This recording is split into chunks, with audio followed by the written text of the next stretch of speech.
ผู้ทุกองค์นะครับขอเจริญพรญาติโยมศรัทธาสาธุชนนักศิลป์นักบุญทุกท่านวันนี้ก็ถือว่าเป็นโอกาสดีที่หมอทั้งหลายได้มีให้ไก่ห้อมกันได้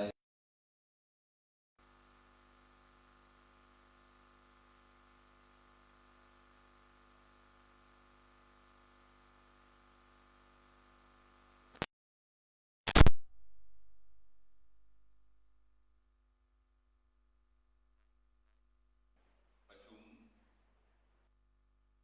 หรือปปชนเนี่ยหรือ25 ปีอันที่จริงนะเพราะนับตัวเลขนี่25 ปีที่ถือว่าเหมือนพอสมควรแล้วเนาะเหมือนพอสมควรเอาเพิ่มเติมสมัยที่เขามาที่หายกายห้องกันผู้ในเรื่องของเนี่ยจะได้จริงพระสงฆ์เขาเชื่อมโยงโครงข่ายตุ้มตามหามโหกันเพื่อจะได้เห็นได้งูแล้วก็ได้นำเอาหลักธรรมคำสอนไปสู่เจ้าบ้านสู่ชุมชนอีกทั้งนี้ทั้งนั้นผมว่าในส่วนของคปชน25 ปีเนี่ย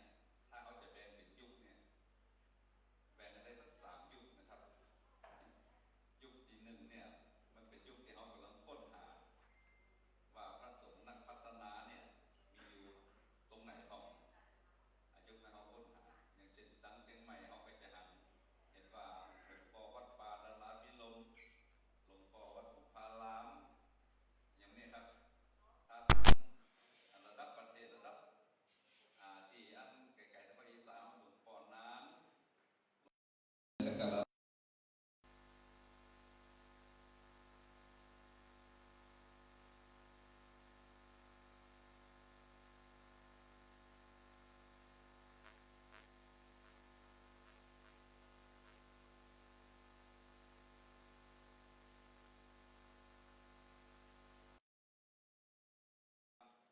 โดยใจรักคำว่าปัญญานี่เนาะนำการพุทธธรรมนำปัญญา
ตกใจคือถ้าหลวงพ่อเป็น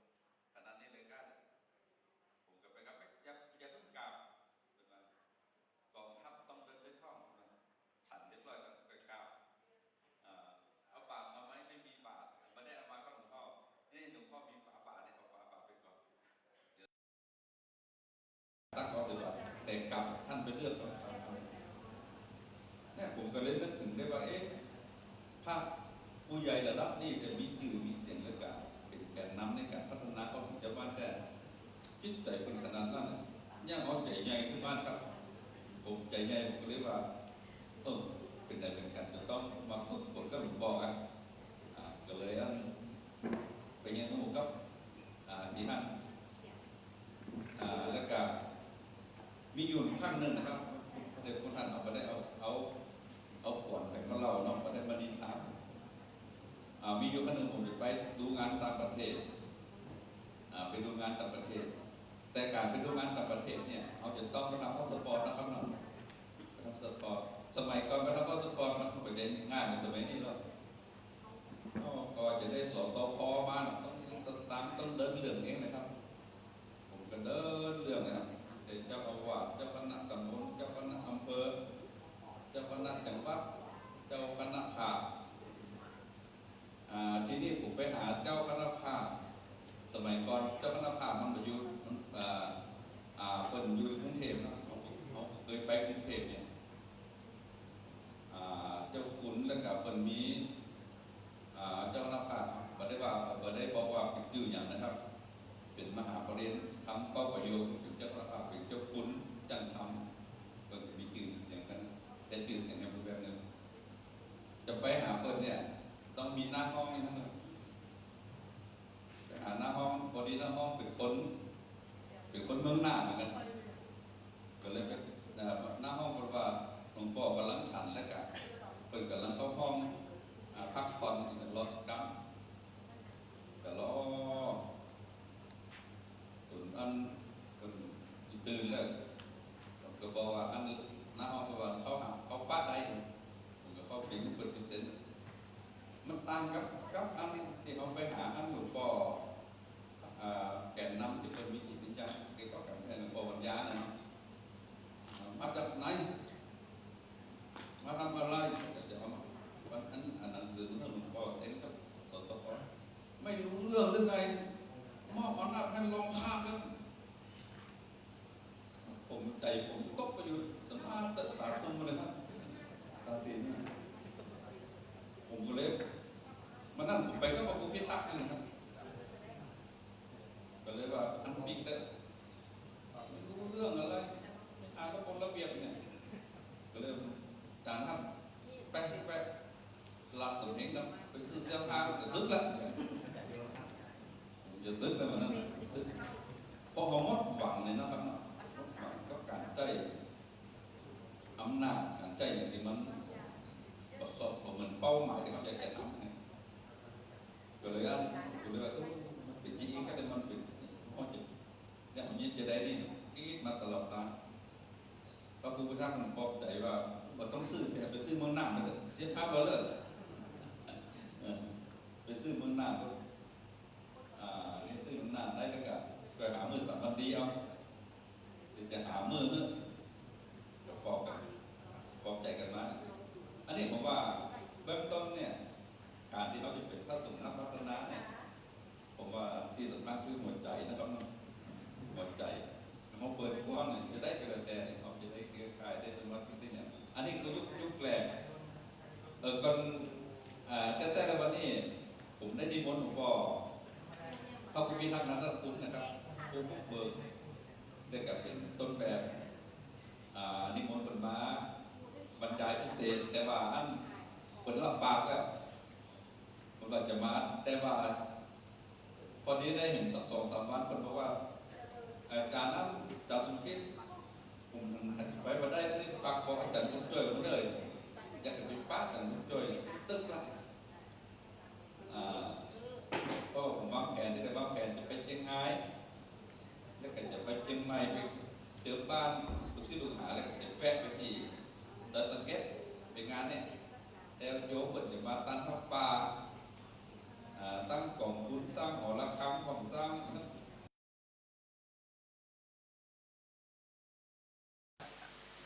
ถ้าจะไม่ได้ไปบอกคนหูเตะบอกปีบอกน้องบอกแก่คายทั้งหลายตัวบัดทิมได้ขว้างกันบัดได้ละลืมแต่ว่าใจมาละเปิดก็เลยอันบ่ได้มานะครับและกับวันนี้ก็ผมก็เลยอาสาได้มาเป็นตัวแทนของเปิ่นนะครับเนาะอันนี้ว่ายุคแรกยุคของพระงานก่อเกิดพระสงฆ์พัฒนานะครับ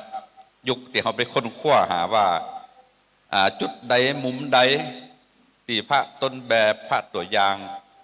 ที่เขาจะได้เรียนรู้ก็เปิ่นยุคค้นคว้าค้นหาเนี่ยผมเนี่ยเดินไปตลอดตามหลังเปิ่นว่าอันหลวงพ่อนานติจังหวัดสุรินทร์เปิ่นทำการกับชุมชนผมก็ไป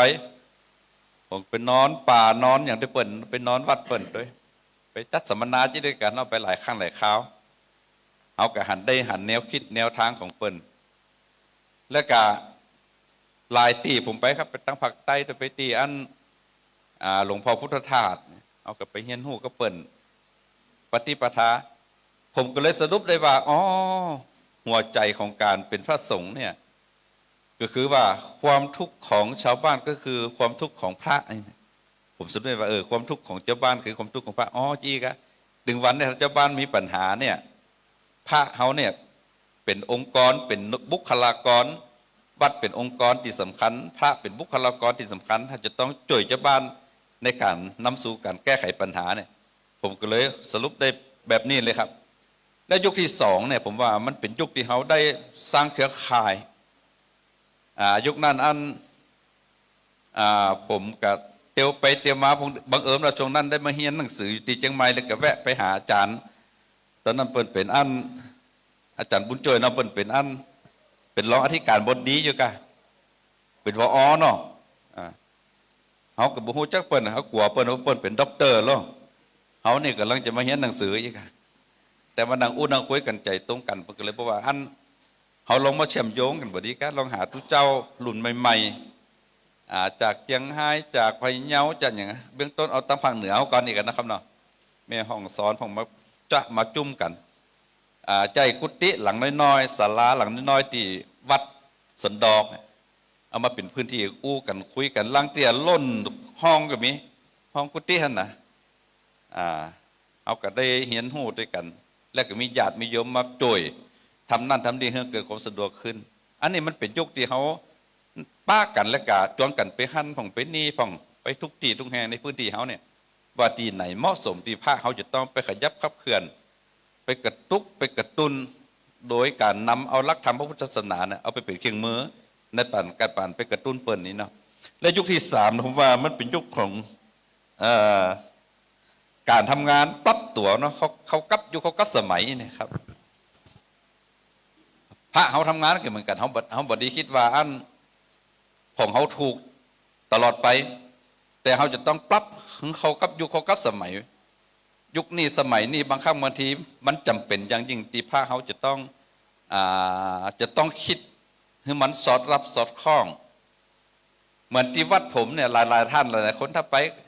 ที่ไปแอววัดพระวัดคนจะไปศึกษาดูงานเกือบทุกอาทิตย์นะครับอาทิตย์หนึ่งกับหลายคนเนี่ย2 วันที่แล้วนี่ก็จากคณะเกษตรศาสตร์มหาลัยเชียงใหม่เป็นไปกัน50 คนก็ไปฟังบรรยายแต่วันนี้ก็มีนะครับวันนี้คือคนไปหันหลังคนก็แซวว่าเอ๊ะตุ๊เจ้าเนี่ยเป็นโปก้าไงเนี่ยตุ๊เจ้าเป็นโปก้าไงแต่ได้ว่าเอาของมาขายเองกันเนาะแต่บัจจัยอย่างคือผมพยายามปรับตัวกับยุคสมัยว่าเอ๊ะยุคนี้สมัยเนี่ยคนมันมีการศึกษาแต่มีเทคโนโลยีที่สำคัญน่ะเจ้าบ้านบางคนที่เป็นลูกหลานคนรุ่นใหม่น่ะเขาเก่งเห็นจบมาแล้วบางครั้งบางทีเขากะเว้งว่างไว้เอ๊ะเขาจะไปเนี่ยอะไรอย่างกันจะไปทำงานที่อื่นกับไก่พ่อไก่แม่กันจะอยู่ที่บ้านกับบ่ฮู้จะเนี่ยอย่างเนี่ยผมก็เลยบอกว่าถ้าจะอันเนี่ยเขาลองไปส่งเสริมเจ้าบ้านพัฒนาลักษณ์สัมมาชีพพ่อไปค้นเพราะว่าอันอย่างที่เป็นของดีในหมู่บ้านของเขาลองมาต่อยอดจากที่เขาหันเป็นคุณค่าแล้วมาเป็นมูลค่ายกตัวอย่างเช่นคำว่าสุขภาพอีกนะครับผมเชื่อแน่ว่าเพราะคุณท่านที่นั่งเนี่ยอย่างน้อยๆน่ะต้องมีคนละบัดต่ำกว่า1 โรคเบาความดันกับเบาหวานเบาเขาหวานกระดูกเก้านะครับมหาอนุวัตเป็นโรคเนี่ยครับมีงกะ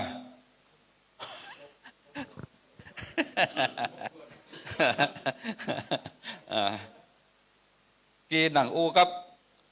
ตุลุงวิเชียนเป็นบอกว่าผมไปอันนั้นมาตั้งแต่มันก็ติดโลกมันหนาวช่วงเปลี่ยนไปยังตุ่งมาเดี๋ยวนี้ก็เลยสุขภาพก็เลยข้อแค่เนี่ยผมว่าอย่างน้อยๆก็เป็นอย่างน้อยก็1 โลกถ้าGEเนี่ยผมก็เลยคิดว่าในชุมชนของเขาเนี่ยกลัวจะตั้งชุมชนมาเนี่ยคนบะสมัยก่อนเขาเก่ง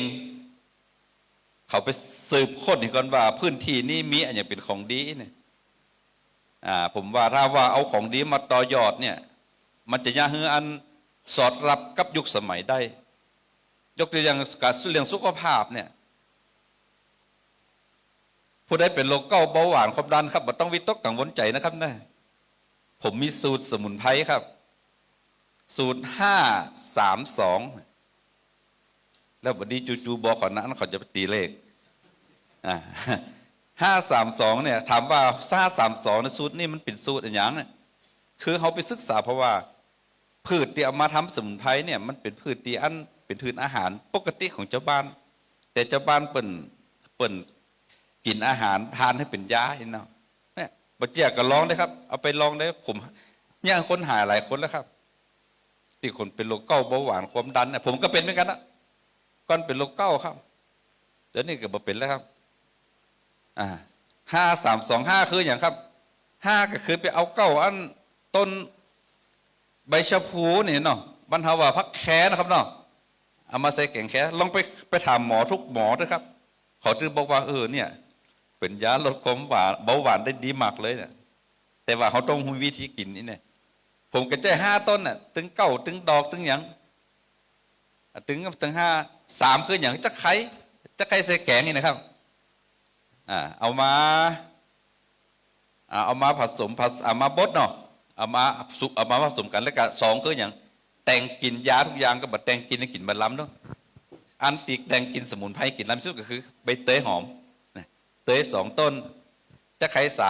3พักแคต้นพักแคเดี๋ยวต้นชะพูน่ะ5มามัดรวมกันท่านบัดนี้เอาหนังยืดไปหัดเนอะเอาไม่ตอกนะครับไปโจ่งใส่ในหม้อดินน้ำใส่สัก2 ลิตร 3 ลิตรต้มได้ทีมากองกินหายครับกินเจ้ากินแรงเจ้าแรงหายแล้วก็หากว่าคิดว่ามันยากมันยากเขายุคนี้เขาต้องเข้าใจเขาหนึ่งยุคนี้เป็นยุคของคนชอบสะดวกนะครับเนาะชอบสะดวกแล้วก็มักง่ายนะครับชอบสะดวกแล้วก็มักง่ายแล้วก็มักจะเนี่ยอย่างก็ได้ที่มันหายไวๆนะครับเป็นยุคของคนยุคนี้ประวัติไผ่นะครับขนาดเปิดพัดลมเปิดแปลงพัดลมให้ดีๆหลายคนผมถามพ่อเขายังไปวัดลมละออนตั้งแต่คนอ่อนถึงแกถามว่าไผ่เกยเอาหัวมีตีนเปิดปิดพัดลมห้องนะยกมือซ่องไว้นะครับจะได้ว่าเป็นยุคสมัยมันแล้วแต่มุตุเจ้าเขาจะบ่มีนะครับเนาะถ้าหากว่าเขาจะถ้าหากว่าขี้ข้านต้มกับบ่ยากครับตั้งลุ่มมันมีนะครับเด้อผมมีบุตรมีบุตรมาจำหน่ายนั่นก็คือบ่ได้เอามัดยามาจำหน่ายแต่เพียงทำไปบดเป็นยาเป็นช้าครับพระคุณท่านนั่งทำงานอยู่บ่มีเวลากินกับไปยอดใส่ในกระปุกน้ำห้อนน้ำก็เติมเนี่ยจิบกินไปเรื่อยๆฉันไปเรื่อยๆอันนี้ก็เป็นหนึ่งที่เขาพยายามว่าจะมาเข้าใจว่าเขามาโฆษณาขายสมุนไพรนะครับอัน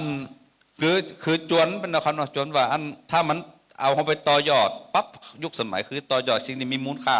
มาเป็นคุณค่าได้ก็เป็นเรื่องดีๆโดยเฉพาะเมืองน่านนะครับเมืองน่านเนี่ยในพื้นที่เมืองน่านมีเป็นเมืองเป็นจังหวัดที่มีอุทยานแห่งชาตินักที่สุด7 แห่งจะหันป่าสงวนแฮมตีสปินตีสูงแฮมเปิ้นบอกว่าตีไหนเป็นตีป่าสงวนอุทยานเจ้าบ้านปะยะนี่เปิ้นบอกว่าบุกรุกเจ้าบ้านมีปัญหาละนี่อยู่ในฐานะผู้บุกรุกเอาคดีมีโทษมาใส่คนแรกที่เขาจะนึกถึงก็คือวัดนะครับคือตุเจ้าเนี่ยตุเจ้าเขาจะต้องปรับตัวนะครับคือหูจักวิธีการกระบวนการในการทำงานวันนี้จะได้จะคือปัญหาจะเกิดขึ้นกับเจ้าบ้านนี่จากปัญหาใหญ่ให้เป็นปัญหาน้อยนี่ผมว่าเป็นการทำงานแบบใจยุทธวิธีแบบเชิงพุทธนะครับตีผมพันกันเหมือนกันนะผมก็บอกว่าบ้านเฮามันมีปัญหาเฮาบ่ได้มีพื้นที่ราบเหมือนภาคอื่นเหมือนจังหวัดอื่นอยู่ตีลาดชั้นเนี่ยการเขาไปบุกรุกบนป่าบนดอยเนี่ยต่อเขาก็ไปทำลายล่างเส้นทางการทำมาหากินของเขาถ้าป่าหายความชื้นมันลดลงห้วยกับบ่มีน้ำกันเขาจะมัดอันนี้ให้ไถ่ส่วนมันก็จะลำบากผมก็เลยจนเจ้าบ้านว่าเขามาทำโครงการหนึ่งใช้คำว่าโครงการสวมหมวกให้ภูเขาสวมรองเท้าให้ตีนดอยนี่ครับ แล้วก็จนเจ้าบ้านมาเอามาปรับวิธีการในการในการทำการเกษตรบดีกาจากการทำ30 ไร่50 ไร่ปลูกข้าวโพดยิ่งทำก็ยิ่งจนยิ่งทำก็ยิ่งจมเนี่ยเอามาทำแบบเกษตรเชิงปราณีตเกษตรแบบพุทธเกษตรนะครับปลูกเกษตรทำเกษตรทำลงเรือนทำพื้นที่น้อยแต่ผลิตให้มีคุณภาพมีตลาดรองรับอย่างต่อเนื่องแล้วจะบ้านมีรายได้เอาเทคโนโลยีใหม่ๆเอามาใจกับการทำการเกษตรเขาบ่ต้องปลูกเขาบ่ต้องปลูกป่าแต่เขาจะได้ปลาคืนแล้วก็เขาได้ปากได้ต้องคืนมาตัวนี่อันนี้คือยุคที่อันพระเสียขายพระสงฆ์นักพัฒนาเขาจะต้องปรับนะครับปรับวิธีในการทำงานคือเขาก็ยุคก็สมัยถ้าว่าเขาไปใจแบบเก่าๆนะเขาจะบัดตันเขาบัดตันเขาไม่เขาบัดตันเขาแล้วเจ้าบัดต้องอู้อยู่เฉยๆสักกำก็จะได้กินแล้วขันเข้าจะไปหาแล้วเพราะว่าถ้าชาวคิดจีมันจะสถานะของวัดมันจะต่ำจะด้อยลงทุกปีนะครับแล้วพระสงฆ์องค์เน้นมันก็จะไม่มีจะขาดวัดก็จะขาดพระสงฆ์องค์ข้าเจ้านะครับผมทำอันนี้ผมก็เลยบอกว่าจะอันเราจะต้องปรับเนี่ยชุมชนหนึ่งเนี่ยที่สำคัญคือเรื่องดินเรื่องน้ำเรื่องคนเนี่ยหัวใจสำคัญดินถ้าจะได้คือดินมันดีอยากจะได้จะคือน้ำมันมีน้ำดีอยากจะได้คนมันเป็นคนดีนี่ครับอันนี้คนที่จะจวนคนยากจีมันเกิดขึ้นน่ะทุกเจ้านะครับหน้าวัดผมท่านนะครับพระคุณท่านถ้าพวกท่านองค์ใดเคยไปเนี่ยเมื่อก่อนเขาหน้านี่นะมันจะแบบมีน้ำเหมือนกันอยู่ที่สะพานน่ะแต่ถ้าไปเดี๋ยวนี้จะป่านักขนาดนะครับน้ำนักเพราะว่าผมไปทำฝายเมื่อก่อนกับผมมาทำให้เหมือนกันนะถึงเวลากับอบต.มันมาเอาไต่เนี่ยกระสอบปุ๋ยเนี่ยมาแจก500 กระสอบปันกระสอบจะมาโจ้ยกันนะครับหินทรายก็เอาสินมาใส่ดินใส่ไปกอมันก็มีอยู่เนี่ยถึงหน้าฝนมันนั้นหาใหญ่มากับปุ่นจะเดินไปใหญ่เนี่ยผมก็เลยคิดว่าถ้าจีเขาจะต้องคิดถึงความจริงในการพัฒนาแล้วผมทำฝ่ายแกนดินซีเมนต์ฮะความกว้าง39 เมตรลึก4 เมตรสูงเมตรกับเม็ดกับ25 เซนปากว่ามีน้ำใจตลอดปีแล้วน้ำมันซึมลงดินไปถึงอันน้ำบ่อน้ำตื้นของพี่น้องชาวบ้านเลยที่แรกชาวบ้านเอามือเต้าแอลพอตุมันยะโลมันจะยะได้ก่อนเนี่ยวันแรกนะครับวันที่2มาชาวบ้านมาช่วยกันมัดนะครับคนใดมีจกเอาจกมีเสียมเอาเสียมบางคนหิ้วอย่างอื่นมาผมก็คงกินมากินด้วยกันเต้าค่ำเต้าแรงผมทำอยู่7 วันเดี๋ยวนี้หลายคนก็บอกว่าขยายไปตั้งอื่นคนเตอะเนี่ยอบต.ที่อื่นเพิ่งมาหาเนี่ยเดี๋ยวนี้ผมจะทำนี่แฮม2-3 ตีอันนี้ผมว่าเนี่ยการที่เขาพระเขาเนี่ยเขาใจอาศัยพลังหนึ่งศรัทธาเป็นฐานนะครับเนาะเกี่ยวกับพระสงฆ์พระศรัทธาเป็นฐาน2เนี่ยผมว่าอันมันต้องใจความเพียรพยายามอีกพองครับจะมีความเพียรพยายามในการทำเนาะแล้วก็3เนี่ยผมว่าเขาต้องทำอย่างแล้วแต่จะต้องมีสติในการกำกับตัวมีสติเนาะเขามีสติในการอันที่จะกำกับในการอันนั้นในการทำงานตัวและการที่สำคัญก็บดีใจห้อนต้องหนิ่งสักน้อยหนึ่งอย่ามากระทบกระทั่งที่สำคัญกว่านั้นนะผมว่าเป็นเรื่องของการเข้าใจปัญญาเนาะในการแก้ไขปัญหาและการบูรณาการกับบรรดาพ่อแม่พี่น้องได้เนี่ยผมว่าชุมชนแต่ละชุมชนก็จะกลายเป็นชุมชนพุทธโดยอัตโนมัติที่เขาบ่ต้องได้ไปลบไปเล่าเขาจะลบมาเล่าเขาอย่างเดียวว่าทุกเจ้าจะเงียบไม่ได้จะทำไม่ได้อันนี้ผมว่าพลังของเครือข่ายพระสงฆ์นักพัฒนาเนี่ยตาว่าเขาทำอย่างต่อเนื่องเนาะแล้วก็เชื่อมโยงกันการเป็นเครือข่ายไปเยี่ยมไปใจกันมันก็เป็นเรื่องดีๆนะครับอันนี้ก็คงจะฝากเป็นข้อคิดสกิดใจกับบรรดาพระคุณเจ้าและกับคุณอยากคุณโยมที่อุปถัมภ์อุปถากวัดก็ถือว่าเวทีนี้ก็เป็นเวทีที่ดีละเป็นโอกาสที่ดีที่พระคุณเจ้าตั้งรุ่นเก่ารุ่นใหม่รุ่นกลางๆได้มาผสมผสานกันกะอยากจะให้หมอทั้งหลายน้องให้เป็นปีเป็นน้องเป็นลูกเป็นหลานแล้วเชื่อมโยงโค้งคายกันแล้วสร้างพลังนะบอกว่าจะเป็นพลัง เชิงพุทธของเขานี่นะครับเป็นเครื่องมือในการขยับขับเคลื่อนนำสู่การแก้ไขปัญหาของสังคมต่อไปกับหวังว่าอันเวที25 ปีเครือข่ายพระสงฆ์นพัฒนาวันนี้ก็คงจะเขาครั้งนี้ก็คงจะเป็นประโยชน์ที่พระคุณเจ้ารุ่นลูกรุ่นหลานเนาะครับเนาะที่จะได้เอาไปต่อยอดเอาไปใจในการพัฒนาพื้นที่และชุมชนละแวกวัดของท่านผมว่าท่านญาติใดเนี่ยหมู่เฮาทั้งหลายจะได้อยู่ไปฝังจารึกอยู่ในใจของคุณญาติคุณโยมทั้งหลายกับบัดนี้ก็เป็นเวลาตีดีตีงามแล้วนะครับก็หวังว่าเวทีนี้ก็จะเป็นเวทีที่สร้างสรรค์และก็สร้างประโยชน์ที่สำคัญก็จะสร้างสติปัญญาให้ครับทุกท่านเนาะโดยเฉพาะคุณเจ้าจะนำไปใจกะผมก็ถือโอกาสนี้นะครับขอตั้งจิตอธิษฐานใจเนาะขออำนาจของคุณพระศรีรัตนตรัยคุณพระพุทธพระธรรมพระสงฆ์คุณงามความดีตั้งหลายตีมเขาตั้งหลายได้ตั้งอกตั้งใจ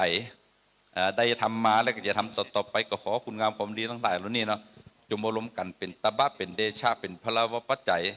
มาคุ้มครองมาสร้างพลังบอกว่าจะเป็นพลังศรัทธาพลังความเพียรพยายามพลังสติพลังสมาธิพลังปัญญาเรานี่เนาะคือเกิดเป็นพลังอันยิ่งใหญ่เป็นอันหนึ่งอันเดียวกันแล้วก็จะได้นำสู่การแก้ไขปัญหาของบรรดาความเป็นพี่น้องสังคมชุมชนละแวกวัดเฮาเพื่อจะได้นำสู่การแก้ไขปัญหาอย่างยั่งยืนนะครับก็ขอคุณงามความดีนี้มาคุ้มครองปกปักรักษาท่านเมื่อท่านทั้งหลายจะมีความสุขความเจริญประกอบไปด้วยอายุวันนะสุขะภาระปฏิภาณนาสารสมบัติโดยกันทุกรูปทุกองค์ทุกท่านทุกคนเทินขอเปิดการประชุมหน่อยครับขอกราบขอบพระคุณท่านอาจารย์พระครูสุจินต์นันทกิจนะครับตุนาสมคิดนะครับผมการันยุตาหรืออาการลิโกครับพระอาจารย์สรุปแล้ว นะครับเนาะนะครับความหมายของพระอาจารย์ก็น่าสนใจนะครับเนี่ยการตามการเวลาที่มันเปลี่ยนแปลงไปแล้วเขาก็หู้ทันการเวลานั้นนะครับผมครับลำดับต่อไปผมขออนุญาตนิมนต์พระอาจารย์ได้เป็นเกียรติให้กับพระนักพัฒนา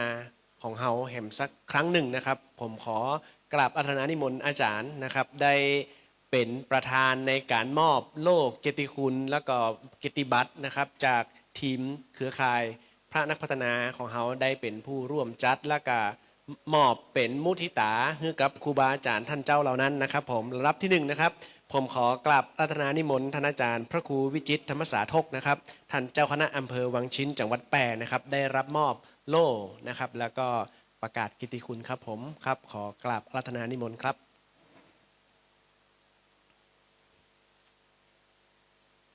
ท่านอาจารย์พระครูนี่เป็นพระสอนพุทธศาสนาวันอาทิตย์ให้กับเด็กชายสุริยนต์นะครับประมาณปี2533ละนะครับผมครับพระอาจารย์ก็ยังทำงานกับพระนักพัฒนาอยู่นะครับผมครับนะครับครับนะครับพระอาจารย์เป็นเจ้าคณะอำเภอบางชิ้นจังหวัดแพร่นะครับลำดับที่2นะครับขอกราบอาราธนานิมนต์อาจารย์พระครูอนุกูลนันทกิจนะครับผมจากจังหวัดน่านเช่นกันนะครับเดี๋ยวขอนะครับผมนะครับอาจารย์พระครูวิจิตรธรรมสาธกนะครับครับผมครับลำดับต่อไปนะครับพระอาจารย์พระครูอนุกูลนันทกิจจังหวัดน่านครับนิมนต์ครับพระอาจารย์ครับ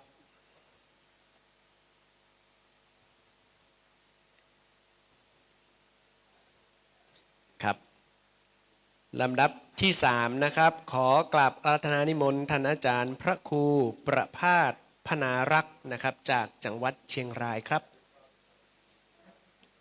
โอ้สุมานะครับพระอาจารย์สายันครับโอ้นิมนต์ครับพระอาจารย์สุมาเตอร์นะครับท่านอาจารย์พระครูประภาสพนารักษ์นะครับผมรู้จักพระในนามพระอาจารย์สายันนะครับผมนะครับผมนิมนต์ครับพระอาจารย์นะครับสุมาเตอร์นะครับครับครับนิมนต์ท่านอาจารย์พระครูประภาสครับนะครับต่อจากท่านอาจารย์พระครูประภาสนะครับลำดับที่4นะครับขอกราบอาราธนานิมนต์ท่านอาจารย์พระสมุจำเริญนะครับจันทูปโมครับผมนะครับขอครูบาขอขยมฮับรับนิกรรมนะครับโอเคครับจะมีโล่นะครับแล้วก็เกียรติบัตรนะครับต่อจากท่านอาจารย์พระครูประภาสก็จะเป็นท่านอาจารย์พระสมุจำเริญนะครับจันทูปโมนะครับผมครับขอกราบนิมนต์ท่านอาจารย์พระอาจารย์จำเริญครับ เนี่ยบ่มีการบอกลวงหน้านะครับเป็นถ้าเป็นภาษาเจ้าบ้านแปลว่าเซอร์ไพรส์หรอนะครับคำว่าเซอร์ไพรส์นี่ถ้าเป็นมาเดียวนี่ก็ถ้าจะสอดคล้องกับกฐินเนาะนะครับจะได้จำเพาะเจาะจงแก่ภิกษุรูปใดก็หาไม่นี่นะครับผมครับโอเคครับต่อจากอาจารย์พระสมุจำเริญนะครับลำดับที่5นะครับผมขอกราบอาราธนานิมนต์ท่านอาจารย์พระใบดิกาณรงค์นะครับวิจิตรธรรมโมนะครับพระอาจารย์จากจังหวัดพะเยานะครับผมครับพระอาจารย์พระใบดิกาณรงค์นะครับลำดับที่5นะครับครับผมขอกราบอาราธนานิมนต์นะครับ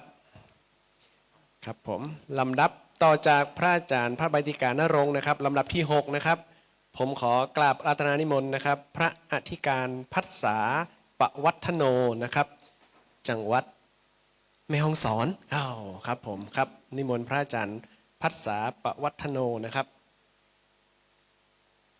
ครับสมัยเป็นพระผมไปที่แม่ฮ่องสอนไปแม่ลานน้อยนะครับเกือบจะตกรถนะครับเพราะว่าพอหนทางรถพิษหลงทิศครับอาจารย์ชัชวาลครับนึกว่าทิศเหนือทิศใต้หลงทิศนั่งรอรถนะครับเป็นว่ารถเป็นผ่านไปละนะครับผมครับ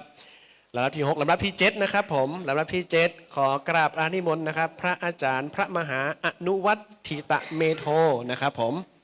นะครับท่านอาจารย์พระมหาอนุวัตถิตเมโทอยู่จังหวัดลำพูนนะครับถ้ามาเดียวนี้ถ้าสมัยก่อนจังหวัดลำพูนเนี่ยเขาก็จะเกิดถึงท่านอาจารย์พระมหาบันเทิงเนาะนะครับผมนั่นก็จะเป็นพระรุ่นใหม่ที่มาสานต่อนะครับผมท่านอาจารย์พระมหาอนุวัตนะครับลำดับที่8นะครับลำดับที่8ผมขอกราบอาราธนานิมนต์นะครับท่านอาจารย์พระชาวริตทิตสัทโธนะครับผมพระอาจารย์ชาวริตจากจังหวัดลำปางครับพระอาจารย์นะครับครับโอเคครับพระอาจารย์อนุวัฒน์นะครับอยู่จังหวัดลำพูนนะครับครับผมนะครับแล้วก็ลำดับพระอาจารย์ชวริตทิตสัทโธครับครับ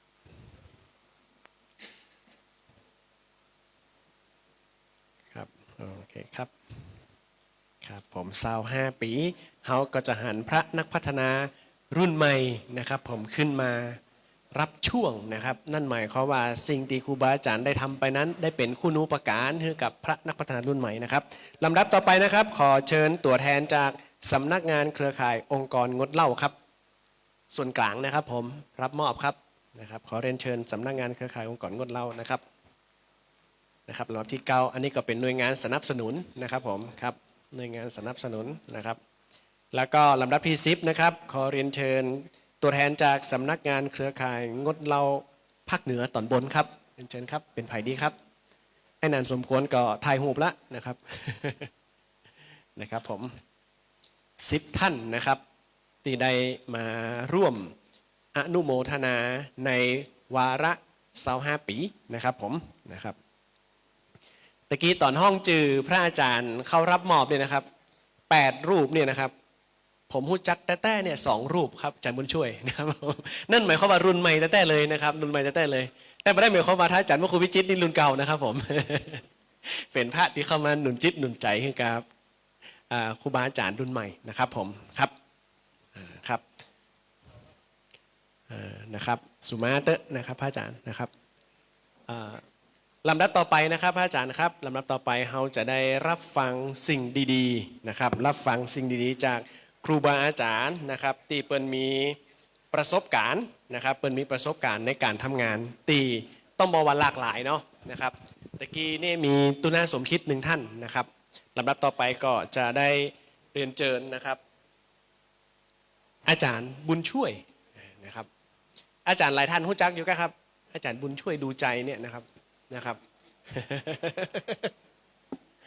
สุริยนต์เอาเห็นแล้วนะครับผมครับเดี๋ยวรอจัดสถานที่กันนะครับเดี๋ยวอันนี้ก็จะเป็น2 นานนะครับ2 นานผมเขานี่3 คนนะครับผมทวัชชัยสมควรเนี่ยเป็นศิษย์กลกุฏินะครับเป็นศิษย์กลกุฏิของโพธิยาลัยตอนนั้นโพธิยาลัยอยากจะสร้างพระนักพัฒนารุ่นใหม่ครับตุลุงหมายก็เลยทำโครงการวิจัยขึ้นมาโครงการหนึ่งชื่อว่าโครงการกระบวนการและเทคนิค การทำงานของพระนักพัฒนาจังหวัดเชียงใหม่นะครับโดยมีเป้าหมายที่จะให้พระรุ่นใหม่เนี่ยไปเฮียนหู้เหรอว่าพระนักพัฒนาเนี่ยเปิ้นยาการจะใดนะครับตอนนั้นก็จะมีอาจารย์ต๋อมคอยสังเคราะห์คอยจ่วยสังเคราะห์เป็นปีเลี้ยงนะครับมีปอครูชัชวานนะครับจ่วยฮือผมจำได้นะครับวันนั้นตีโรงเรียนสืบสารอาจารย์บุญช่วยฮือผมไปนำเสนอนะครับวันนั้นมีลุงหวิงนะครับมีปอครูชัชวานนะครับ NGO แบบรุ่นปีครับอยู่ตรงหน้านะครับต้องจีวรผมเปี้ยหมดนะครับผมไปนำเสนอวันนั้นนะครับและเอาพูดของโครงการนั่นนะครับกลายเป็นว่าพระนักพัฒนารุ่นใหม่เนี่ยซิกออกมาเห็นละ นะครับครูบาอาจารย์เขาได้หันบทเรียนสำคัญของครูบาอาจารย์แล้วก็ยังมีสิ่งที่เราเลี้ยงมูผมเขาอยู่ก็คือกระบวนการและก็เทคนิคการทำงานของพระนักพัฒนาจังหวัดเชียงใหม่ตอนนั้นอยู่นะครับอาจารย์พระครูวิเชียนนะครับก็ได้เป็นครูบาอาจารย์ที่ผมเขาได้เรียนรู้นะครับพระอาจารย์สุพลนะครับพระอาจารย์สุทัศน์ซึ่งมรณภาพไปแล้วนี่เป็นต้นนะครับครับลำดับต่อไปนะครับผมจะขอเรียนเชิญท่านอาจารย์บุญช่วยดูใจนะครับได้เป็นผู้นำเสวนานะครับได้เป็นปออกเนาะได้เป็นปออกที่จะจวนครูบาอาจารย์ได้ทำสักษาธรรมะเสวนาบอกเล่าเรื่องราวสิ่งตีล่วงไปแล้วแล้วก็สิ่งตี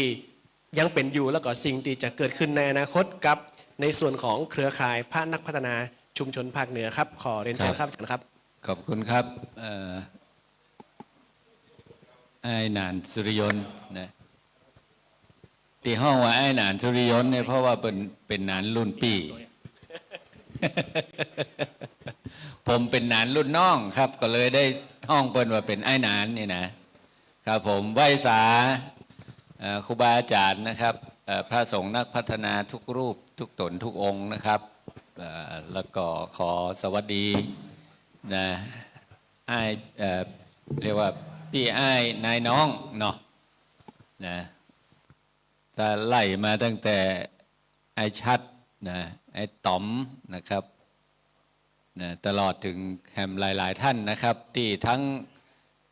เรียกว่าจำหน้ากันได้แต่บางทีก็จำชื่อไม่ได้นะครับก็บ่เป็นอย่างนะครับก็รู้จักคุ้นเคยกันเป็นอย่างดีที่วันนี้เนี่ยได้มาพบปะเพื่อที่จะเอาคนบักเก่าช่วงนี้นะครับเอาคนบักเก่ามาเล่าความหลังให้กรรมก่อนนะครับก่อนที่เราจะไปทางหน้าเนาะ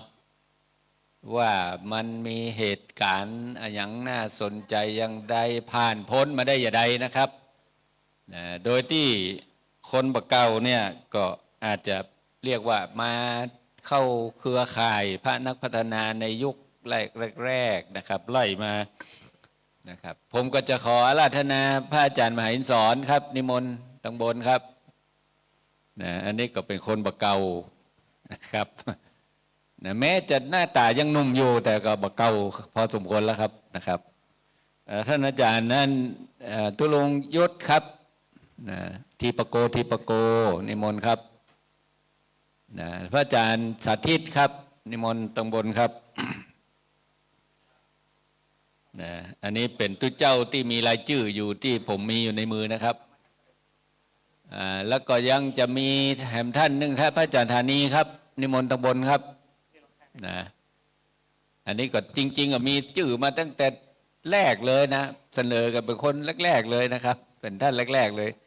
แต่ว่าปรากฏว่าพระอาจารย์บอกว่าจะติดงานจะมาจ้าน้อยก็เลยชื่อก็เลยหายไปแต่ก็ยังอยู่นะครับยังสามารถที่จะมีสิทธินั้นนะพระอาจารย์ได้สิทธินั้นนะครับเนาะนิมนต์4 ตนนะครับเพื่อที่จะบ่ให้มันอันนี้นะครับเอาตังบนตามนี้ก่อนนะครับก็ตังบนนี่ก็จะมีเปิ้นห้องอย่างมีขโยมกับใจนะจะเป็นนั่นป้อออกอีกก็แล้วกันนะครับป้อออกหลวงนะป้อออกหลวงเชิญครับให้ชัดครับตังบนครับเนาะเดี๋ยวครับแต่ไม่ได้หมายเขาว่าคนไปอยู่ตรงบนนี่ไม่ได้อู้นะตอนนี้นะครับเนื่องจากว่าเวทีเฮามันก็มอกพอประมาณนี้นะครับเดี๋ยวมันจะล้นเฟรม หมู่ที่ถ่ายรูปเนี่ยมันจะล้นไปนะครับเนาะเพื่ออำนวยความสะดวกคือกับหมู่ที่ถ่ายรูปนะครับจะได้บ่ล้นเฟรมออกไปก็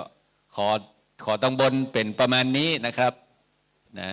จริงๆมีคนบอกเก่าอยู่ตั้งรุ่มหลายคนครับก็เดี๋ยวจะได้โอกาสนั้นนะครับหัวข้อที่เราจะเสวนากัน นะครับก็จะเป็นเรื่องเปิ้นบอกว่าคนบอกเก่าเล่าความหลังนะครับเรื่อง25 ปีเครือข่ายภาคนักพัฒนาชุมชนภาคเหนือความท้าทายและการก้าวผ่าน25 ปีที่ผ่านมาเนี่ยแต่ละท่านแต่ละรูปแต่ละท่านแต่ละองค์เนี่ยหันว่ามันมีความท้าทายอย่างเพราะแต่ละยุคแต่ละสมัยมันผ่านมานี่เนาะสมัยเริ่มต้นเครือข่ายภาคนักพัฒนาชุมชนภาคเหนือเนี่ยราวๆปี2540นะครับ41 42ประมาณนี้นะครับเพราะมันก้อยๆเลื่อนมากว่าจะมาเป็นกลุ่มเป็นก้อนจริงๆนะครับโอ้ยุคนั้นนี่ประชาธิปไตยเบิ่งบานเบ่งบานมีรัฐธรรมนูญฉบับประชาชนน่ะเขาเครือข่ายอย่างเกิดขึ้นเยอะแยะเต็มไปหมดเลยนะครับพระสงฆ์ก็มีเริ่มต้นนะครับที่จะมีเรื่องราวเหล่านี้อันนี้เป็นตัวอย่างมาได้นะครับว่า25 ปีถ้านับจากวันนั้นเนี่ยสถานการณ์เป็นแบบนั้นนะพอต่อมาปรากฏว่าโอ้ไอหมู่ NGO นี่บ่ได้เรื่องตู้เจ้านี่ตู้เจ้า NGO โอ้บ่ได้เรื่องหรอล่ะนะครับนะเปิ้นบอกว่าบ่ต้องมาเนี้ยนะเดี๋ยวรัฐบาลจะจัดการทั้งหมดเลยโอ้โหเอาล่ะทีนี้อย่างเงี้ยได้เนี่ยพวกเนี้ยนะครับเป็นเหตุการณ์เนาะในช่วง25 ปีที่ผ่านมาเนี่ยนะครับนะว่าเราต้องมีประสบการณ์แน่ๆนะครับผ่านยุคผ่านสมัยแล้วมันได้ก้าวผ่านอย่างมาพ่องที่น่าสนใจนะครับผมจะเริ่มจากพระอาจารย์มหินสอนก่อนเลยครับเพราะว่าเป็นเก้านะปาหมู่เฮามานั่งอู้กันอยู่ที่วัดดอยสะเก็ดนี่นะครับ พระอาจารย์มหินสอนเนี่ยเป็นตัวตั้งตัวตีในยุคนั้นนะครับที่ทำให้ได้มีเกิดเครือข่ายคพชน.เกิดขึ้นนิมนต์พระอาจารย์มหินสอนเลยครับไม้อยู่ตรงนู้นครับเขาไม่พระอาจารย์นั่นนะครับนิมนต์เลยครับใจสิทธิ์นั้นเลยครับเอาสักมอกพอให้พอดีนะแบ่งกันไปจนถึงไอ้ชัดรวมไปถึงตั้งร่มตัวครับนิมนต์พระอาจารย์เลยครับลองดูว่ามันมีความท้าทายอย่างแล้วมันก้าวผ่านมาได้จะได้ในช่วง25 ปีครับนิมนต์ครับครับขอถวายความเคารพอาจารย์สมคิดอาจารย์พระครูพิทักษ์นันทกิจเนาะอาจารย์พระครูวิจิตรธรรมะสุจินนันทกิจครับจำเป็นพระพิทักษ์เนาะองค์เก่าองค์เดิมของเมืองแน่นนะครับอาจารย์พระครูวิจิตรธรรมสาธกทั้งสองรูปเป็นพระผู้ใหญ่เนาะเป็นเจ้าคณะอำเภอสันติสุขและก็เจ้าคณะอำเภอวังชิ้นนะครับแล้วก็ครูบาอาจารย์ที่เคารพนับถือทุกรูปทุกท่านนะครับขอเจริญพรปออกศรัทธาเนาะอยู่วัด ครูบาอาจารย์พี่น้อยพี่หนานก็ทุกท่านที่มีส่วนร่วมก่อนอื่นในฐานะที่เป็นเจ้าที่ก็ขอยินดีต้อนรับทุกท่านเนาะที่จริงเราตั้งใจจะไปจัดโรงแรมครับแต่ว่าทรัพยากรมันบอกปอเนาะทรัพยากรน้อยก็มาใช้ที่วัด เพื่อที่จะให้หันบรรยากาศของการเกิดขึ้นของคพชน.ครบรอบ25 ปีผมเองที่จริงอายุน้อยนะครับแต่ว่าอยู่ในยุคนั้นเป็นพระหนุ่มอยู่นะครับเป็นพระหนุ่มอยู่ถ้าหลายท่านที่เป็นรุ่นบุกเบิกในการก่อให้เกิดคพชน.ก็ถือว่าผมกำลังเป็นพระหนุ่มน้อยนะครับจบปริญญาตรีใหม่ๆตอนนั้นมาสนองงานของพระเดชพระคุณหลวงพ่อในเรื่องของการแก้ไขปัญหาเรื่องเอดส์ยุคสมัยนั้นนะครับเมื่อปี37 38 39 40เนี่ยเป็นยุคที่เรามีความท้าทายโดยเฉพาะพี่น้องที่ได้รับผลกระทบจากการไปรับเชื้อ HIV เอดส์เนี่ยไม่ใช่หมายถึงว่าเป็นแค่ภาวะโรคที่ป่วยอย่างเดียวเนาะแต่ว่าภาวะความรังเกียจของสังคมเนี่ยค่อนข้างสูงนะครับในบางครอบครัวถ้ารู้ว่าคนใดคนหนึ่งระหว่างสามีภรรยารู้ว่าไปตรวจพบเจอเชื้อ HIV อยู่ในตัวเนี่ยทะเลาะวิวาทว่าใครเป็นสาเหตุในการนำพามาเนาะบัจจัยเฉพาะครอบครัวเนาะคนในชุมชนก็ขับใส่ไร่ส่งคือไปอยู่ในกระต๊อบอยู่ในนอกชุมชนนู่นนี่นั่นนะครับทำงานอยู่ดีๆก็ต้องขับออกจากงาน ลูกหลานที่เรียนหนังสืออยู่ในโรงเรียนก็ต้องเอาออกเหล่านี้เป็นต้นซึ่งเป็นภาวะที่จะต้องต่อสู้ทั้งโรคที่อยู่ในกายเนาะแล้วต่อสู้กับภาวะสังคมที่รังเกียจอันนั้นเป็นสาเหตุอันหนึ่งที่ผมเองได้มาสนองงานพระเดชพระคุณหลวงพ่อวัดพระธาตุดอยสะเก็ดเมื่อตั้งแต่ปี3839นะครับ40เนาะที่เข้มข้นหน่อยนะครับนี่เป็นเรื่องคงไม่สามารถเล่ารายละเอียดนักเนาะแต่ว่าอันนั้นเป็นเรื่องของความท้าทายในยุคนั้นทีนี้เนี่ยหลังจากแต่ละรูปแต่ละท่านที่ได้ทำงานในด้านสังคมเนี่ยผมเองเนี่ยถือว่า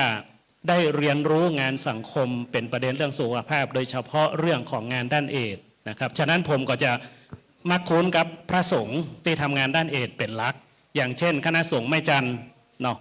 โดยตุลุงหมายเอาเนี่ยเนาะวันเดียวตอนบ่ายหรือวันพรุ่งนี้หัวอาจารย์พระครูวิสารก็จะตัวมาจริงๆแล้วมีหลวงพ่อเจ้าหน้าอำเภอแม่จันทร์รูปก่อนเนาะที่ได้ลาสิกขาไปเป็นตัวตั้งตัวตีของเครือข่ายพระสงฆ์แม่จันทร์ที่ทำงานเป็นรูปแบบของเครือข่าย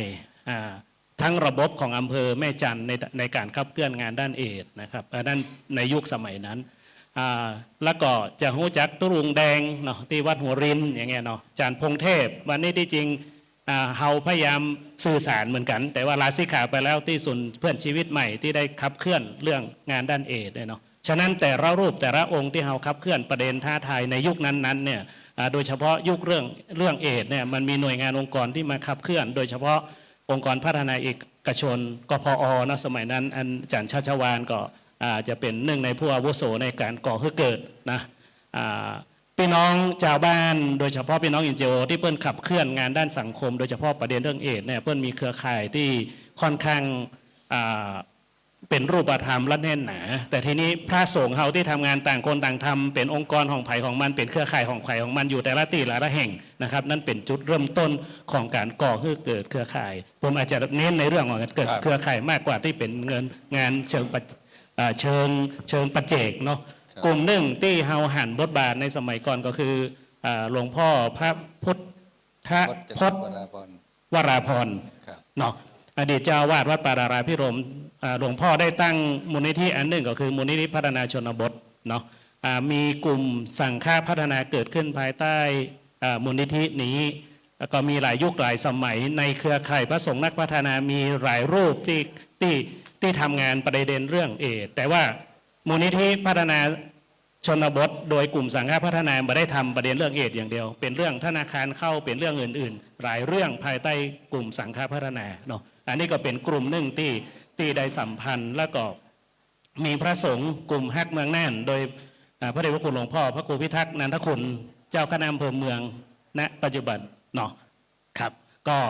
ขับเคลื่อนในเรื่องประเด็นสิ่งแวดล้อมในเรื่องของป่าเรื่องของน้ำมีพระครูนิบุญจำมาได้ละที่อยู่โกเกงง่านเนาะที่พะเยาเงี้ยเป็นต้นซึ่งแต่ละท่านก็จะมีบทบาททีนี้ในฐานะที่ผมเองได้ขับเคลื่อนงานด้านเอดส์เนี่ยได้ไปร่วมกับกพอเนาะคณะเรียกว่ากรรมการองค์กรพัฒนาเอกชนด้านเอดส์เนาะมีแต่พี่น้องNGOแต่พระสงฆ์เฮาทั้งที่แต่ละรูปแต่ละองค์ก็มีบทบาทในพื้นที่ของตัวเองบางพื้นที่ก็เป็นเครือข่ายแต่ทีนี้พระสงฆ์เฮาบ่สามารถรวมตัวกันเป็นเครือข่ายได้นั่นเป็นจุดเริ่มต้นที่ได้แหงจากพี่น้องNGOโดยเฉพาะอาจารย์ชัชวานไอ้สวิงเนาะไอ้อ้วนประหยัดไอ้นิคมพุทธาไอ้สมชายลักเพชรวันนี้มาหมู่เนาะปูนโน่อยู่ตั้งหลังเนาะยังมาหันเด้อมาแล้วโอ้เนี่ยอยู่ตั้งตาบอกแค่หันเลย ตานี่โดนโมโลแน่ไป2 เข็มไปผ่ามาเรียบร้อยลอกตาแล้วมาแค่หันที ก็เป็นกลุ่มเริ่มต้นที่เฮามาปรึกษาหารือกันว่าที่จริงเนี่ยบทบาทพระสงฆ์เฮาค่อนข้างมีแล้วก็หลากหลายแล้วก็มีบทบาทสำคัญต่อประเด็นสังคมเกือบทุกเรื่องเลยแต่เวลามีเวทีเชิงวิชาการก็ที่มีเวทีถอดบทเรียนของคนทำงานประเด็นสังคมโดยเฉพาะแต่ละเรื่องที่เป็นเรื่องความท้าทายในสถานการณ์ของสังคมในยุคนั้นก็ดีเนี่ยเฮามักจะบอกให้หันพระสงฆ์อยู่ในเวทีเลยทั้งที่บทบาทของท่านบางทีหนักกว่าคนที่นั่งอยู่ในเวทีด้วยซ้ำไปนั่นคือสิ่งที่เฮาคุยกันเป็นจุดเริ่มต้นก็ได้แหงจากพี่น้องครูบาอาจารย์ที่เป็นรุ่นบุกเบิกที่ฮ้องว่า NGO ที่อาจารย์ ดร.บุญช่วยได้เกริ่นในต้นว่าเป็นตัวผลักดันขับเคลื่อนให้เกิดเวทีสัมมนาเครือข่ายพระสงฆ์เราก็เอาพระสงฆ์ทุกรูปที่ขับเคลื่อนทุกประเด็นของสังคมในภาคเหนือมาจัดสัมมนาที่วัดพระธาตุดอยสะเก็ดถ้าจำมาพิษวันที่23ปี 2542 ที่วัดพระธาตุดอยสะเก็ดเป็นจุดเริ่มต้นของการสัมมนาโดยได้อาจารย์พระครูพิทักษ์นันทคุณมาเป็นเก้าเป็นเกมเมื่อเฮาได้อาจารย์พงเทพที่ท่าน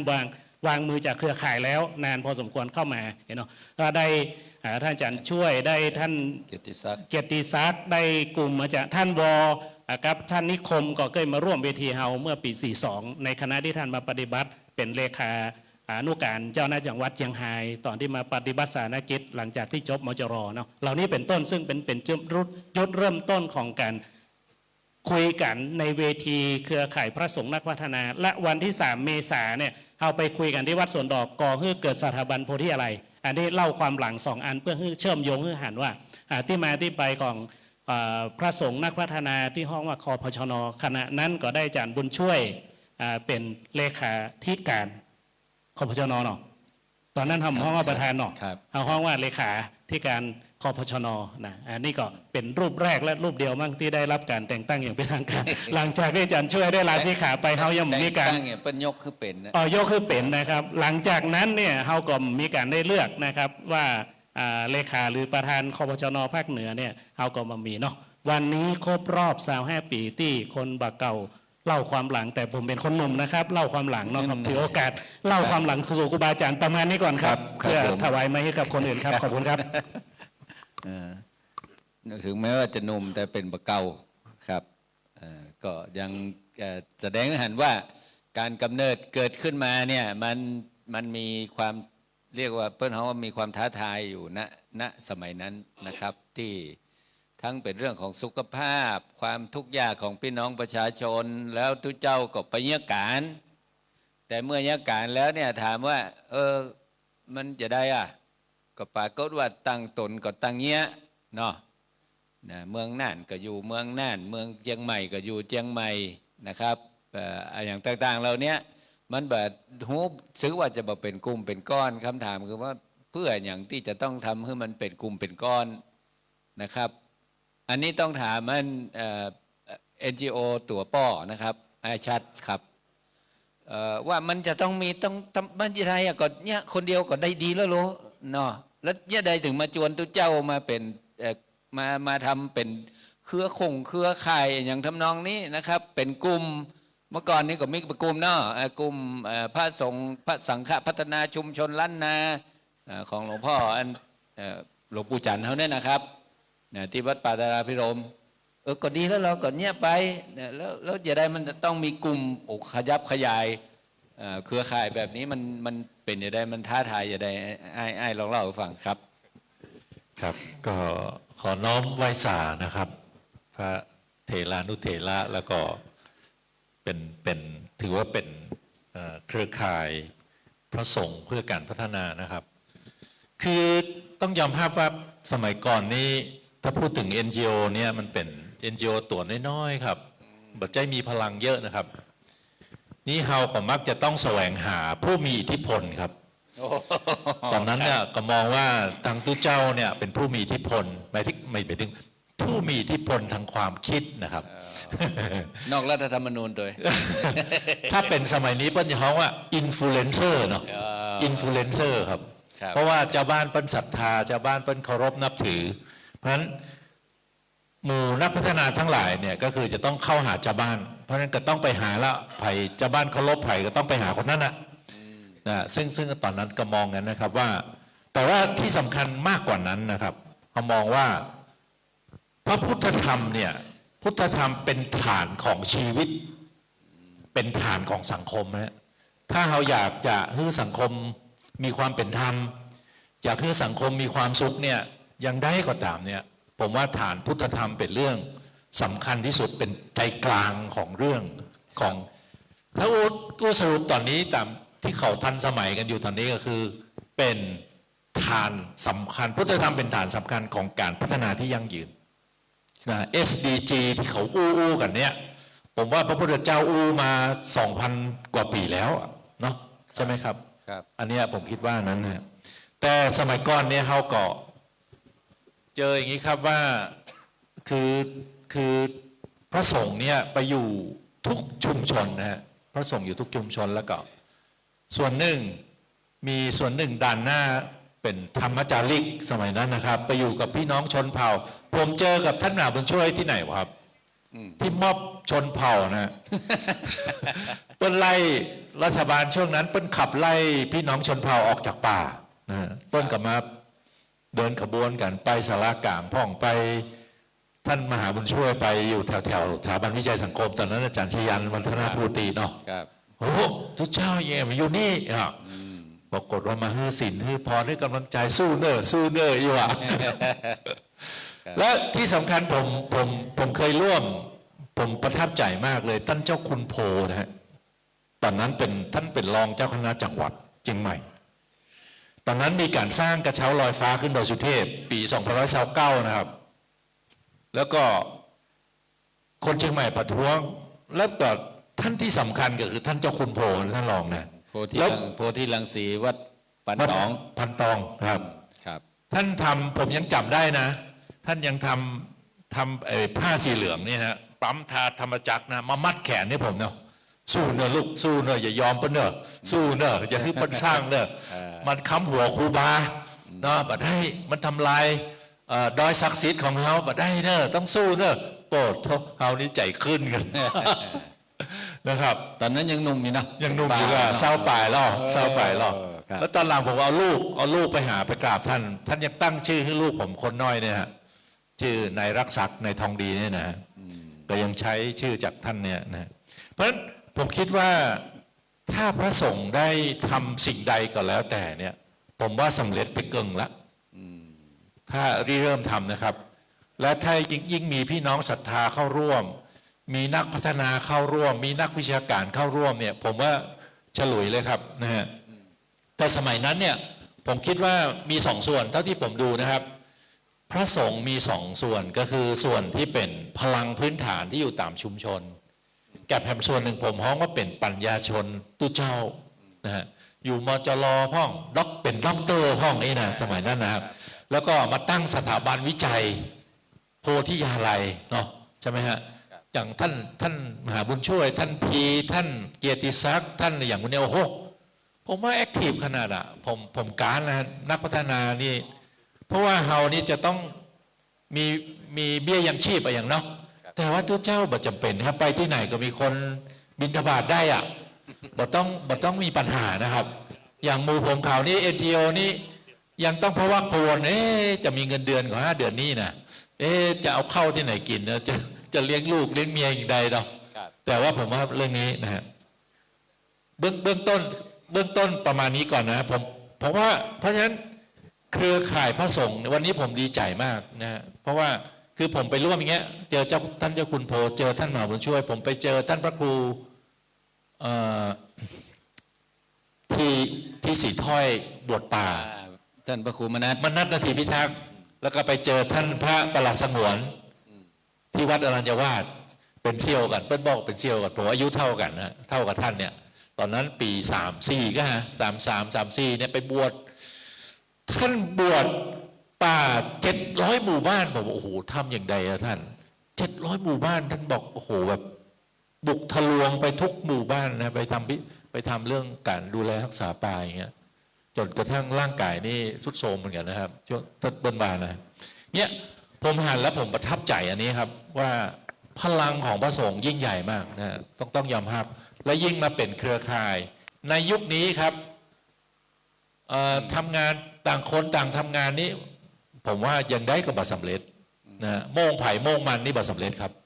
มันต้องรวมกันนะฮะรวมเป็นเครือข่ายสมัยก่อนก็พยายามทำเนาะแล้วหายไปเนาะดูเบาไปน้อยเมื่อสถานการณ์คล้ายๆกับพี่น้อง NGO นี่แหละครับก็เบาไปแต่ว่าตอนนี้ถ้าเครือข่ายพระสงฆ์คึกคักขึ้นมานี่ผมจะต้องไปฮ้องหมู่พี่น้ององค์กรภายในเอกชนมาใหม่ละต้องมาสร้างเครือข่ายโดยหลังตู้เจ้านี่ละนะเดี๋ยวเราจะมาร่วมด้วยช่วยกันนะครับก็เป็นความประทับใจหนึ่งนะฮะของพลังพระสงฆ์และผมเชื่อว่าเป็นพลังที่บริสุทธิ์พลังที่สำคัญในการขับเคลื่อนสังคมนะฮะแล้วก็ ที่สำคัญอย่างที่ผมเรียนแล้วว่าพลังพุทธธรรมเป็นส่วนที่ชี้นำชีวิตและสังคม อันนี้ผมคิดว่าเป็นเรื่องใหญ่ที่ผมเข้ามาขับเคลื่อนร่วมกันในฐานะองค์กรพระนายเอกชน NGO ที่มาร่วมกับพี่น้องกับเครือข่ายพระสงฆ์นะครับ ส่วนอนาคตเดี๋ยวผมค่อยแฮมช่วยกันนะครับ โอเคครับขอบคุณ ขอบพระคุณครับขอบพระคุณครับ ตรงนี้อาจารย์ว่าการที่ทำงานเนาะแต่ต่างคนต่างทำต่างคนอย่างนี้พลังมันก็น้อยนะการที่มารวมกันเป็นเครือข่าย ซึ่งแน่นอนว่าทาง NGO เพิ่งก็มีเครือข่าย มีการตั้งเป็นอย่างภาคเหนือก็มีมูลนิธิพัฒนาภาคเหนือเป็นการรวมตัวของคนทำงานองค์กรภายในเอกชนทั้งหลายนะครับเพื่อที่จะเรียกว่าสร้างพลังอำนาจต่อรองสมัยยุคนั้นนะครับนะก็หันภาพนะครับว่ามันเกิดเครือข่ายนักพัฒนาขึ้นแล้วก็มีการขับเคลื่อนโดยมีเรียกว่ามีกู้อาจจะฮ้องว่าเป็นที่ปรึกษาก็ได้นะครับโดยทั้งรุ่นเรียกว่าเป็นนักพัฒนารุ่นใหญ่เนาะอย่างไอชัดนะครับแล้วก็ยิ่งเขาได้ฮ้องว่าเป็นทุนในการสนับสนุนจากสกวจากพอชในสมัยนั้นเนี่ยก็ทำให้เขาได้มีการพบปะคุ้นเคยกันประชุมร่วมกันได้บ่อยขึ้นนะครับในยุคหลังๆมาเนี่ยก็เข้าใจนะครับว่าเนื่องจากว่าทุนรอนมันก็น้อยลงนะครับก็โอกาสที่เราจะปะกันก็น้อยลงซึ่งจริงๆแล้วต้องบอกว่าความตั้งใจในสมัยนั้นเนี่ยก็ได้อู้กันในระดับหนึ่งว่าโพธิอะไรเนี่ยมันแปลว่าที่อยู่ของความรู้นะครับนะเฮาตั้งโพธิอะไรเป็นสถาบันโพธิอะไรมาประสานงานทางด้านการวิจัยท้องถิ่นในยุคนั้นนะครับแล้วก็เป็นเหมือนผู้ประสานงานกลางเนี่ยเฮาคิดว่ามันไม่ต้องใหญ่ก็ได้นะครับแต่ว่าถ้ามันไปใหญ่ในพื้นที่ได้เนี่ยนั่นหมายความว่าที่อยู่ของความรู้มันก็จะกระจายไปในทุกที่ในพื้นที่ภาคเหนือตอนบน8จังหวัดของเฮาซึ่งได้รวมตัวกันเป็นเครือข่ายคพชน.นะครับผมมาที่ตุลุงยุทธครับตุลุงยุทธนี่เรียกว่าเป็นพระผมจะว่าเป็นพระที่มีความเข้าใจเจ้าบ้านโดยเฉพาะอย่างยิ่งก็คือกลุ่มที่ถูกกระทำถูกละเมิดทั้งหลายนะครับชุมชนในกระบวนการของการทำงานพัฒนาจากภาครัฐมาเนี่ยบางทีมันก็ไปทำให้เจ้าบ้านทำให้ชุมชนเนี่ยนะครับบ่ได้มีปากมีเสียงอยู่เฉยๆเดี๋ยวจะจัดการอย่างเงี้ยนะครับแล้วพอจะมาจัดการเนี่ยบางทีก็ไปละเมิดอย่างบางอย่างที่เป็นเรื่องสิทธิของชุมชนตุลุงยุทธนี่จะเป็นผู้ที่ทำงานเรื่องนี้มาตลอดครับได้25 ปีมานี่เนี่ยตุลุงหันอย่างที่เป็นความท้าทายแล้วก็คิดว่ามันก้าวมาได้อย่างไรพ้องครับนิมนต์ครับยุงยุทธทีปโกเดี๋ยวผมจะลืมว่าไปนะถ้าเป็นใน Facebook ก็จะทีปโกนะครับติดตามได้นะครับกับนมัสการพระเถรานุเถระทุกรูปแล้วก็ขอเจริญพรกับญาติโยมทุกท่านก็ผมเองนี่บ่ได้ถือว่าเป็นพระนักพัฒนาอย่างนะความคิดของผมคนเดียวนะแต่คนอื่นก็ว่าเป็นพระนักพัฒนาแต่เขาว่าเขาเป็นหัวหน้ามอบอยู่เรื่อย พอดีไม่ได้ตั้งใจที่จะเป็นพระนักพัฒนาหรือพระอย่างสักอย่างอะเมื่อก่อนนี้บวชใหม่ๆก็ชอบปฏิบัติธรรมเดินธุดงค์ไปก็เกือบทั่วประเทศแล้วได้เวลาอยู่เป็น10 ปีเดินธุดงค์แต่ช่วงไปอยู่อีสานมีอยู่ช่วงปีรสช.ปฏิวัติเนาะสุจินดาสมัยน่าจะเป็นปี34 35อะไรประมาณนี้ปี34ไปอยู่กับช่วงเดินธุดงค์มันก็หันถูกกระทำชาวบ้านถูกกระทำถูกย่ำยีถูกข่มขีถูกอย่างหลายๆอย่างความเหลื่อมล้ำในสังคมมันเกิดขึ้นความบ่เป็นธรรมในสังคมมันเกิดขึ้นเขาก็พอแล้วเขาก็ไปบ้านแล้วบ้านเล่าจังหวัดแล้วจังหวัดเล่าก็เหมือนกันหมดประเทศไทยเนี่ยจนไปอยู่อุบลปีนั้นปี34 35เนี่ยจังหวัดอุบลครบ200 ปีเป็นจังหวัด ที่แต่งไปได้ไปเป็นจังหวัดนะก็ผู้ว่าเพื่อก็อยากให้ทุกหลังคาเรือนในจังหวัดอุบลมีส้วม100%นี่นะมีส้วมกันไอ้คนยากคนจนเขาอยู่ชานุมานปีนั้นเนี่ยคนยากคนจนทั้งนั้นไม่ต้องนี่รัดก็ฮืออยู่ฮือหัวส้วมมาอันกันอีกบล็อก4 ก้อนบังเอิญว่าลูกศิษย์เขากระโยมอยู่วัดมันก็ไปช่วยแม่มันก็เอาเลี่ยอย่างอันหนึ่งมุยไปตัดไม้ที่ว่ารพชมันแป่งถนนไม้มันล้มข้างทางมันก็ไปเอาไม้ไปจะไปแป่งส้วมครบ100%มันเป็น เอามากาย เอามากาย วาง ผ้าแป่ง หัวมัน ฝา นะ แป่งอย่างเงี้ย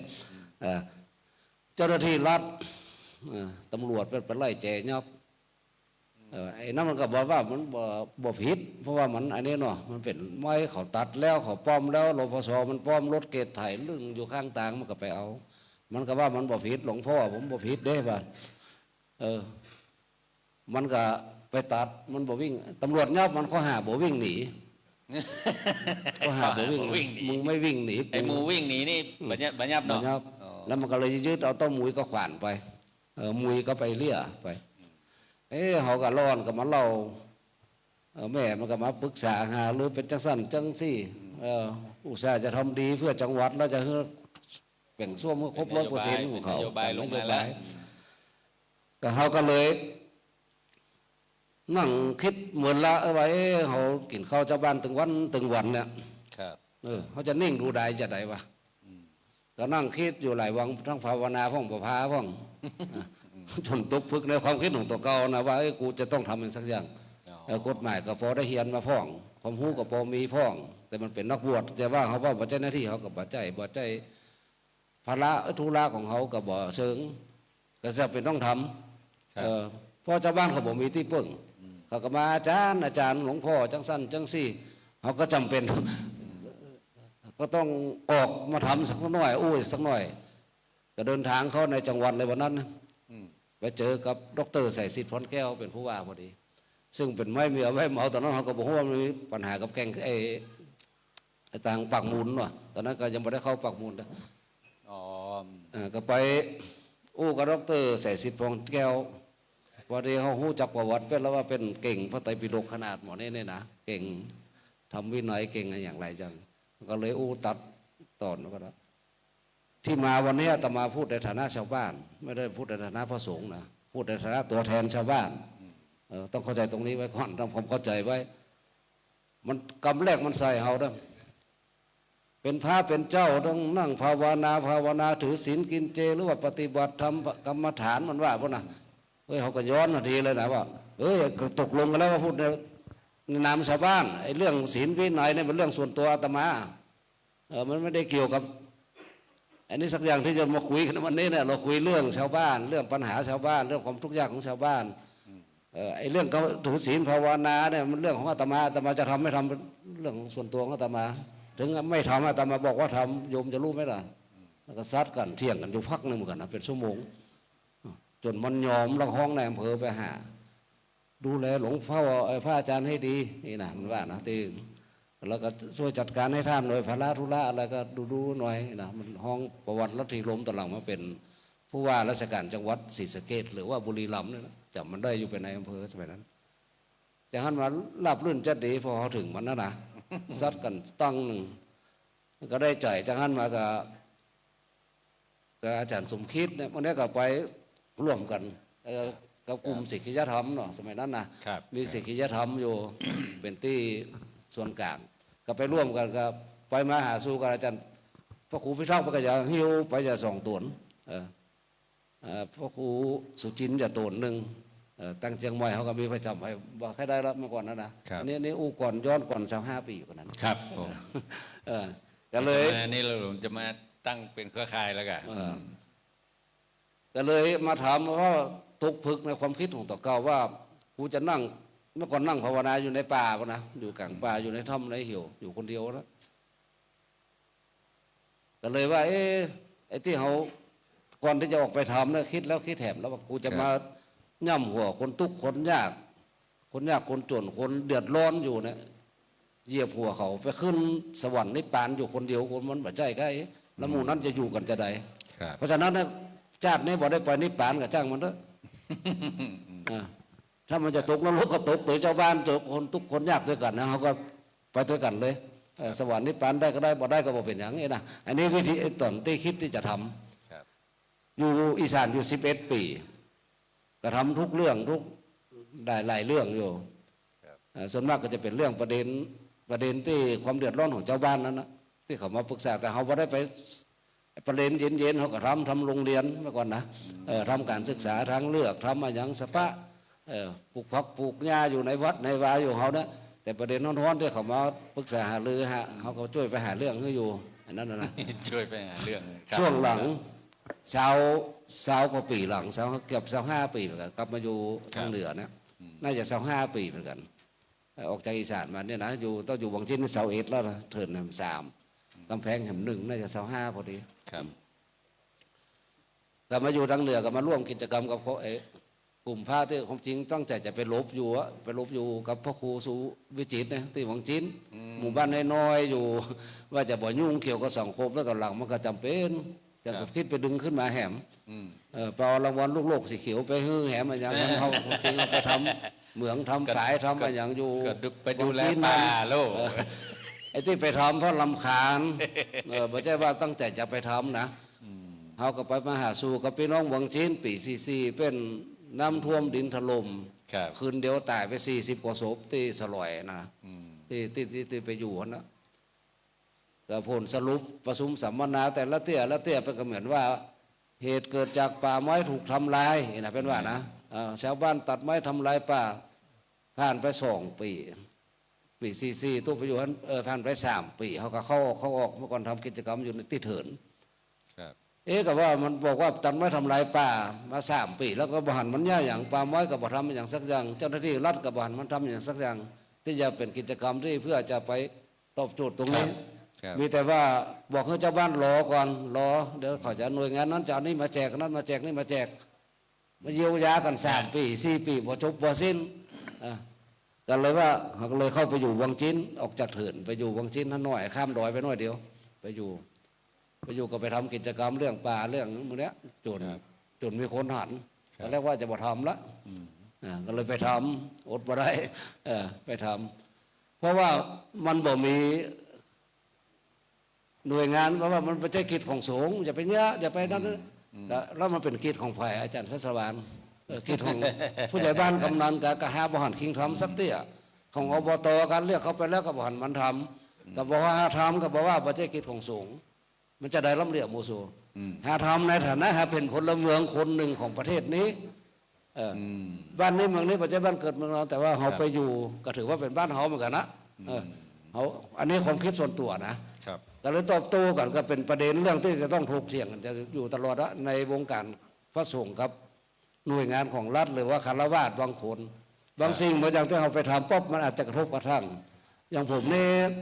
ถ้าหันหน้าเฟซหน้าไลน์ของผมนี่ก็น่าจะเป็นสตอรี่ก็จะเป็นเรื่องการต่อสู้เรื่องไอ้อย่างต่างๆนานาไปไปอยู่แรงที่มันมีทองคำนักเขาก็จะไปสัมปทานที่สลอยเนี่ยนะเป็นแรงทองคำที่นักที่สุดในประเทศเป็นแรงที่ใหญ่แต่ว่ามันอยู่ในเขตป่าอุทยานแห่งชาติทั้ง2 ฝั่งมันก็สามารถจะทำได้ถ้ามีอยู่น้อยหนึ่งที่จะสามารถทำได้อยู่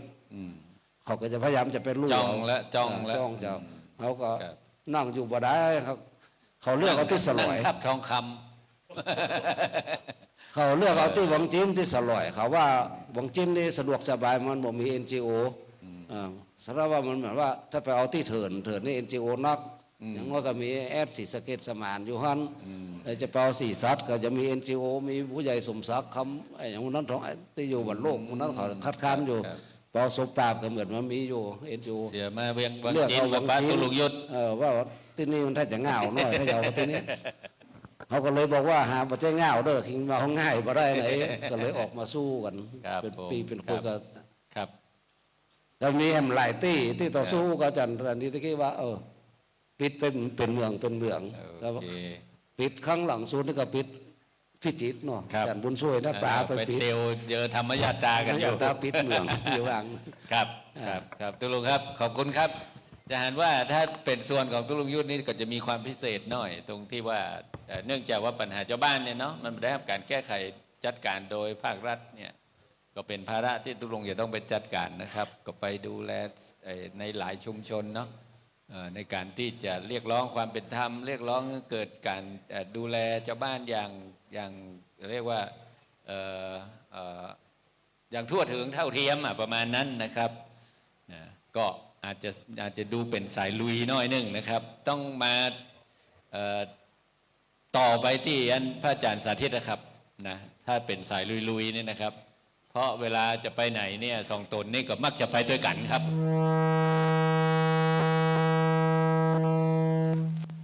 ครับสองตนนี่มักจะไปด้วยกันนะเปิ้นไปเนี่ยอย่างกันอย่างใดอันนี้ในช่วงระยะเวลาตั้งแต่เขาก่อตั้งเป็นเครือข่ายมานะครับว่า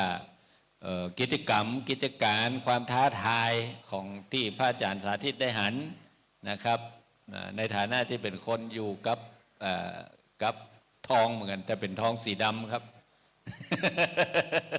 เบอร์เจ้ทองเหลืองนะครับเบอร์เจ้ทองสีเหลืองเนาะเป็นทองสีดำนะครับมีราคาดีเหมือนกันที่แม่เหมาะครับนิมนต์พระอาจารย์สาธิตครับกับถวายความเคารพพระเถรานุเถระครูบาอาจารย์ที่เคารพอย่างสูงทุกรูปนะครับแล้วก็เจริญพรกับญาติโยมผู้เข้าร่วมสัมมนาทุกท่านนะครับเบื้องต้นต้องเปิดใจก่อนว่ามีอคติกับ NGO นะฮะมากนะเพราะว่าปี 2543 เนี่ยอาตมาภาพได้อยู่วัดร่ำเปิงแล้วก็หลังวัดเนี่ยเป็นศูนย์ NGO ใหญ่ของภาคเหนือกู้แรงเนี่ยจะได้ยินเสียงกีตาร์ร้องเพลงตึงฝรั่งตึงไทยเนาะเฮานั่งสมาธิวัดลำเปิงเป็นวัดกรรมฐานจะหาว่าหมู่ฝรั่งหมู่ NGO นี่ลุงลังมีปัญหากันตลอดสองฝั่งเนี้ยนะฮะเป็นเขตที่ครูบาอาจารย์ว่าเป็นอโคจรนะบ่ควรจะเข้าไปยุ่งไปใกล้นะเพราะว่าหมู่นั้นมันลุงลังของมันนะฮะอันนี้อันหนึ่งอันที่สองเมื่อปี 43 ได้ไปเรียนในระดับปริญญาตรีของมจร.เชียงใหม่คณะพุทธศาสตร์เอกพระพุทธศาสนานะเพราะว่าเขามาสายนี้ตลอดแล้วก็โดยวัดปฏิบัติส่วนตัวเนี่ยชอบวิปัสสนากรรมฐานบ่ได้สนใจกับเรื่องของโลกของต่อต้านโน่นนี่นั่นบ่ได้ยุ่งอะไรอย่างเลยนะฮะแต่มันก็มีเหตุให้ยุ่งเพราะว่าอาจารย์บุญช่วยเป็นอาจารย์ประจำวิชา เป็นคนที่บ่ค่อยชอบเวลาเปิ้นปาไปลงชุมชนปาไปดูปัญหาพี่น้องชาวบ้านที่เดือดร้อนโน่นนี่นั่นเอาก็เกิดในใจว่าจะปาเนี่ยอย่าง มันคือแล้วก็มองว่าไอ้พระที่ไปเรียนภาษาอังกฤษเรียนครุศาสตร์เรียนรัฐศาสตร์นี่เป็นพวกนอกรีดแฝงตัวเข้ามาบวชอาศัยการเฮียนการนั่นชุบตัวเองอันนี้คือแนวคิดในตอนนั้นนะฮะไม่ได้สนใจเรื่องอื่นเลยแล้วก็รำคาญเป็นอย่างมากในการจะไปดูอันอย่างต่างๆนี่นะมาตุ้เจ้าอย่ามายุ่งอะไรอย่างกระทางโลกอันนี้เป็นแนวคิดสุดตรงมากนะฮะแต่พอตัวเองจบในระดับปริญญาตรีแล้วก็ไปเรียนในระดับปริญญาโทที่มหาลัยเชียงใหม่ไปเจอท่านอาจารย์ประมวลเพ่งจันทร์ไปเจออาจารย์พิสิทธิ์อาจารย์วิโรธครูบาอาจารย์เหล่านั้นก็เริ่มกล่อมเกลาแล้วก็ได้อ่านหนังสือของท่านอาจารย์ไพศาลวิสาโลหลังพุทธศาสนาไทยในอนาคตทางออกและวิกฤตมันก็ทำให้เปิดความคิดหลายเรื่องถึงเรื่องนี้แล้วก็มามองย้อนต่อเก่าว่าทำไมตอนนั้นเนี่ยมูลนิธิโพธิยาลัยเนี่ยตั้งอยู่วัดสวนดอกเข้าไปมีส่วนร่วมเพราะเราถูกปลูกฝังจากรัฐจากการศึกษาจากคนแม้แต่คนอาจารย์ในมชลเองก็ตามนะมองว่าเป็น NGO คนไปยุ่ง NGO นี่รับเงินจากต่างประเทศแล้วมาป่วนเมืองไทยอันนี้คือแนวคิดตอนนั้นอย่างมากนะฮะเป็นคนที่แอนตี้ก็เรื่องเหล่านี้แต่พอเรียนรู้วิชาการกระบวนการต่างๆเมื่อปี 2551 ก็ย้ายไปอยู่ที่ลำปางเพราะว่าเขาจบปริญญาโทมช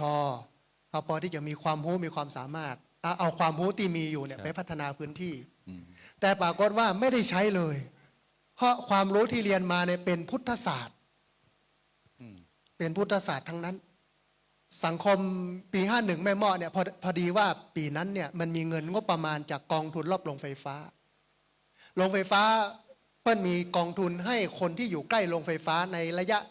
3 กิโลเมตรเอามาพัฒนาในพื้นที่นั้น ไม่ใช่เงินน้อยๆนะฮะ360 ล้านบาทต่อปี แล้วเงิน360 ล้านบาทลงปุ๊บเนี่ยมันไปสร้างปัญหาการทุจริตการเบียดเบียนมีอยู่หลายครั้งที่โยมมายืมเงินพระมายืมอาตมาเนี่ยว่าส่งลูกไปโรงพยาบาลเอาไปรักษาตัวที่โรงพยาบาลรักษาลูกที่โรงพยาบาลมาขอยืมสตังค์มาขอยืมสตังค์ไปส่งลูกเรียนหนังสือจ่ายค่าเทอมมาขอยืมเงินเอาไปชำระหนี้กองทุนหมู่บ้านธนาคารหมู่บ้านนู้นนี่นั่นเขาก็ขึ้นในใจว่าเอ๊ะทำไมอ่ะเงินมันหมุนตั้ง360 ล้านบาทต่อปีของแม่เมาะทำไมมันบัดลงไปถึงชาวบ้านนะฮะแรกๆไปอยู่เนี่ยเอาใจระบบเอาระเบียบของวัดลำเปิงไปใช้ที่นั่นเลยมาได้ดูบริบทอะไรอย่างสักอย่างชวนคนมาเดินจงกรมนั่งสมาธิสอนกรรมฐานนะฮะคนก็เยอะนะแรกๆ80 คน90 คนตลอดแต่หลังๆก็เริ่มหายไปเขาก็มาเกิดว่าเอ๊ะบริบทมันคนละอย่างบริบทวัดลำเปิงเนี่ยเป็นบริบทของคนมีเงินมานั่งสมาธิ7 วันก็บ่ต้องได้ยุ่งกับเงินเพราะเขามีอยู่แล้วไม่ต้องห่วงแต่ชาวบ้านบ้านนอกเนี่ยมานั่งสมาธิวันเดียวเนี่ยต้องคิดว่าแรงนี้จะเอาอะไรอย่างมากินจะเอาไปจ่ายเอาเงินไหนมาจ่ายค่าน้ำค่าไฟเอามาฮื้อนู้นนี่นั้นในการเลี้ยงชีพก็เลยมองในใจคิดในใจว่าจะแก้ปัญหาเรื่องมูนี้ยังไงจะแก้ปัญหาเรื่องกองทุนยังไงการทุจริตยังไงคนแรกที่คิดถึงคืออาจารย์บุญช่วยคิดถึงอาจารย์บุญช่วยคนแรกตอนนั้นนั่นเป็นรองอธิการบดีนะแล้วสมัยนั้นที่เรียนหนังสืออยู่เนี่ยเป็นปฏิปักษ์ต่อโพธิยาลัยกระจี้ไปหมู่ NGO ทั้งนั้นพระหมู่นั้นเองนะฮะพระ NGO พระนอกกรีดนะแต่ถึงวันนั้นมานั่งกึดนอนกึดหลายวันหลายคืนแล้วพร้อมกับความรู้พุทธศาสตร์ที่มีอยู่มาสรุปมาประมวลผลแล้วสรุปว่าสิ่งที่เขาคิดเนี่ยมันบ่ใช่มันควรที่จะเอาพุทธธรรมเนี่ยไปปรับใช้ในชีวิตของชาวบ้านทุกมิตินะไปกราบพระอาจารย์บุญช่วยตอนนั้นจำได้ท่านเป็นรองอธิการบดีอยู่ที่มจร.ก็เจอดร.วิสิทธิ์อาจารย์บุญช่วยกันนั่งคุยกันท่านก็แนะแนว1 2 3 4 5ไปเรียนรู้กับคนนั้นไปเรียนรู้กับคนนี้ไปเรียนรู้กับคนปุ๊บนะฮะแล้วก็เอาไปใช้ตอนนั้นก็ไปเรียนรู้กับหลวงพ่อยงยุทธนะเพราะว่าปัญหามันคล้ายกันนะตัวหลวงยุทธเป็นนั่งทับทองคำอยู่ที่สลอยเมืองแปะอาตมาภาพนั่งทับถ่านหินลิกไนท์อยู่ที่แม่เมาะก็ไปเรียนรู้กับตัวหลวงไปเรียนรู้เรื่องสิ่งแวดล้อมทรัพยากรเรื่องเศรษฐกิจพอเพียงกับตัวหลวงสมคิดและอีกหลายรูปที่นั่งที่นี่นะฮะพอได้ตกผลึกมาแล้วเนี่ยก็มองว่า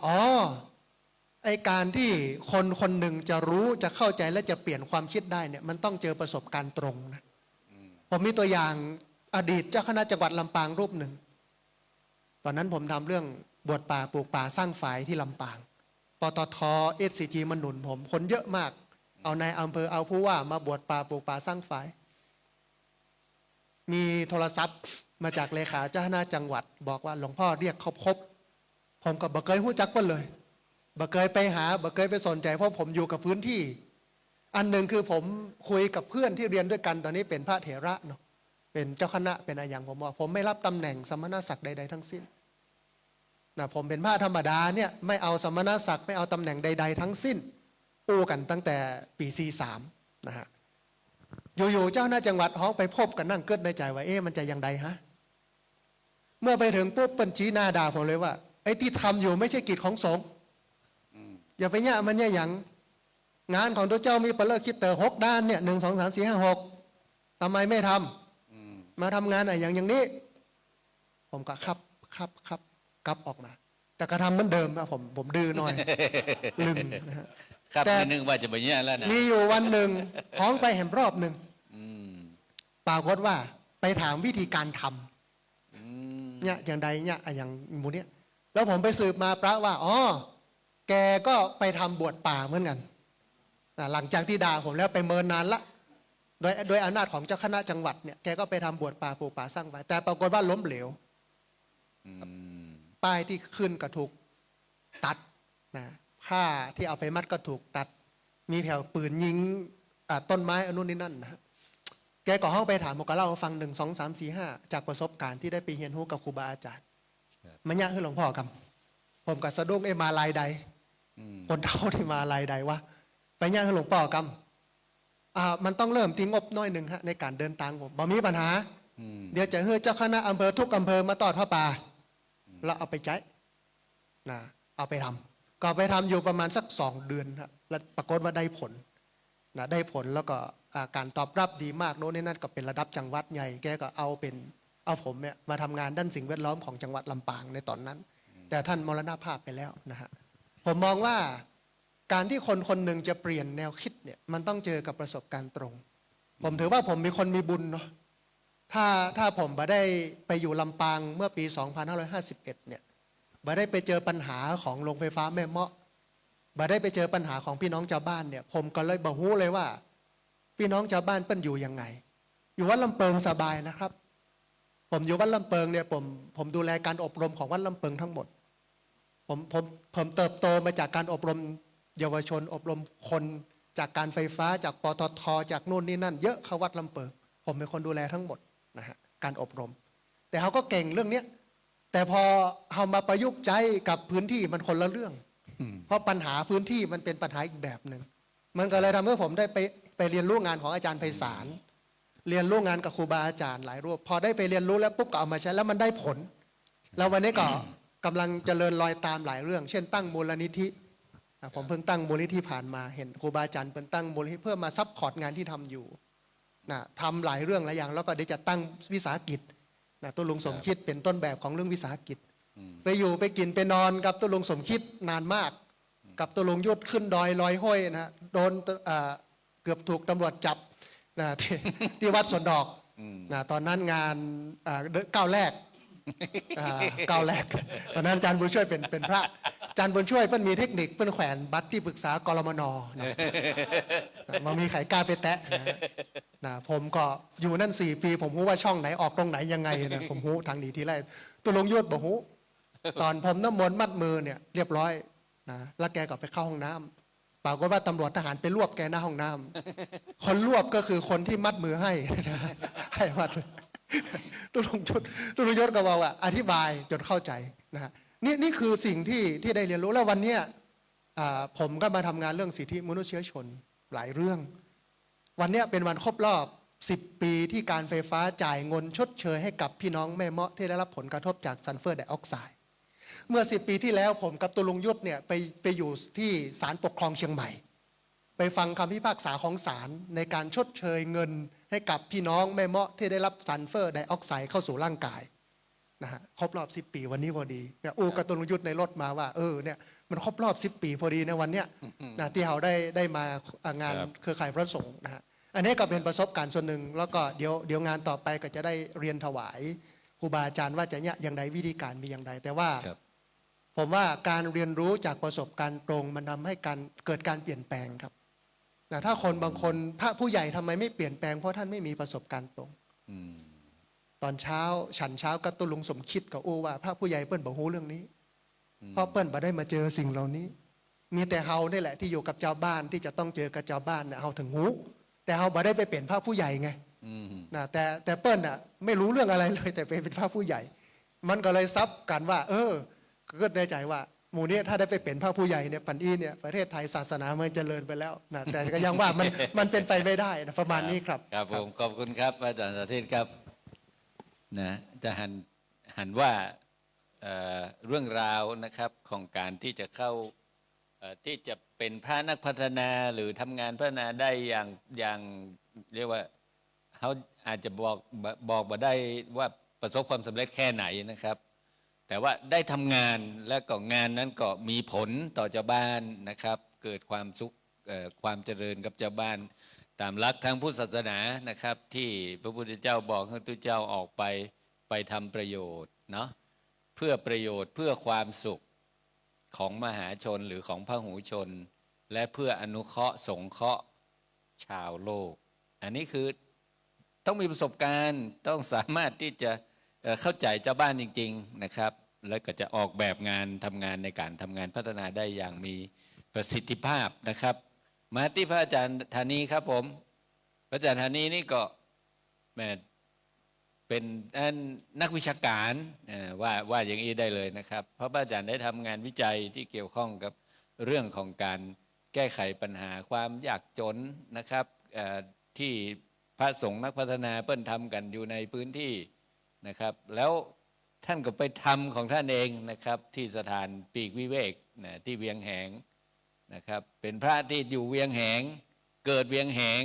นะครับแต่ไม่ได้เข้ามาอยู่ในเมืองเนาะนะครับปิกไปอยู่บ้านแล้วก็ทำงานอยู่ในพื้นที่พระอาจารย์ฮันอย่างพ่อครับในช่วงประมาณ25 ปีที่ผ่านมานะครับของคปจนเนี่ยหันอย่างที่เป็นความท้าทายแล้วก็สามารถที่จะก้าวผ่านไปได้พ่อครับนิมนต์ครับ ครับกราบไหว้สาครูบาอาจารย์ทุกรูปทุกองค์นะครับ แล้วก็ขอธรรมสวัสดีเจริญพรเจริญธรรมท่านคารวาสอันเป็นกัลยาณมิตรทุกท่านทุกคนนะครับเบื้องต้นกราบขอบพระคุณที่คณะนะครับผู้ประสานงานยังนึกถึงตชด.ตู้เจ้าชายแดนตนนี้ แล้วขออนุญาตที่ใส่นี่บัจจัยว่ารังเกียจอย่างนะครับตอนแรกนึกว่าจะมาได้มาแล้ว เพราะว่าเมื่อ2 วันนี่ไปหาหมอบอกว่าเขี้ยวคุดมี2 ซี่เลยต้องถอนออกบ้านเฮาเขี้ยวคุดนี่ปนห้องเขี้ยวสาวเนาะว่าเต้ากับ25 ปีเนี่ยผมก็อายุ25 ปีอยู่นะครับประเดี๋ยวนี้นะ ครบซาวพอดีก็แต่2 รอบมันเลยขึ้นมาครับก็เลยขออนุญาตทุกท่านนะครับที่ผมใช้ตัวนี้นะเบื้องต้นนะครับผมหันครูบาอาจารย์ทั้ง3 รูปแล้วก็รวมจนถึงอาจารย์ชัดรวมจนถึงท่านวิทยากรได้อู้ความหลังนี่กำบักเก่าบนว่าชอบของขมชมของเก่า เล่าความหลังนั้นถ้ามี3 ข้อนี่แสดงว่าเป็นผู้สูงวัยหรือว่าอายุนักละผมก็ยังสาวปลายก็เลยจะมาขอเล่าถึง3 อย่างนี่นะครับบัเล่าความหลังบัชื่นชมของเก่าแต่ผมจะตอบโจทย์ที่ท่านวิทยากรได้ถามว่าความท้าทายและการก้าวผ่านผมมองว่า25 ปีของคพชน.นะครับที่มีความท้าทายหลากหลายมากเมื่อย้อนไป2 ทศวรรษที่ผ่านมาเนี่ยและเราจะก้าวเข้าสู่สหัสวรรษที่เป็นสหัสวรรษโลกที่เราฮ้องว่าพลังโซเชียลที่มันมีนักหนาป่าป้านในนี้เป็นคำตอบที่ดีที่สุดจากท่านอาจารย์สุมาตรครับที่ห้องชื่อนามธรรมดาชื่อเก่าชื่อดังชื่อเดิมคืออาจารย์ตุนาสมคิดท่านตุลุงเชียนตุลุงหมายท่านอาจารย์หมายสอนท่านอาจารย์ยุทธทุกรูปที่นั่งอยู่ในเนี้ยที่เป็นรุ่นเดอะนี่นะครับรุ่นเก่ารุ่นบุกเบิกเนี่ยคือคำตอบว่าท่านได้ก้าวผ่านความท้าทายอยู่3 ข้อข้อที่1เนี่ยอย่างที่บอกครับว่าความท้าทายอันที่1คือตู้เจ้า NGO นะครับอันที่2ก็คือว่าใช่กิจของสงฆ์หรือไม่นะครับอันที่3เนี่ยเป็นความท้าทายอย่างมากสำหรับตู้เจ้าบรวมอาจารย์มุนช่วยบรวมพี่นาน นานนั้นทั้งหลายนานทวัชชัยนานมวลนานนั้นทั้งสุริยนต์นี่นะครับคือการที่จะเปลี่ยนชื่อว่าวางจีวรหมู่เฮายังบอกวางตลอดตุลุงเชียนเนาะเพราะฉะนั้นยังไม่ยอมเป็นน้องของอาจารย์ดร.บุญช่วยเตื้อ นะครับความท้าทายข้อนี้ก็เป็นข้อใหญ่นะครับเพราะว่าผมเองมีประสบการณ์ตรงมากในการที่จะวางจีวรเปลี่ยนชื่อจากพระแล้วมาเป็นวางจีวรเนี่ยแต่เราสามารถก้าวผ่านความท้าทายนี่ความท้าทายแห่งอันหนึ่งผมว่ายศช้างขุนนางพระที่ท่านอาจารย์ตุนาสมคิดได้อู้ไปตะกี้เนี่ยนะครับท่านสรุปว่าคพชน25 ปีเนี่ยดูอาจจะเป็นสัก4 ยุคแรกค้นหายุค2อันได้เห็นพระแล้วลงมือทำที่จริงยุค3 ยุค 4ผมก็เฝ้า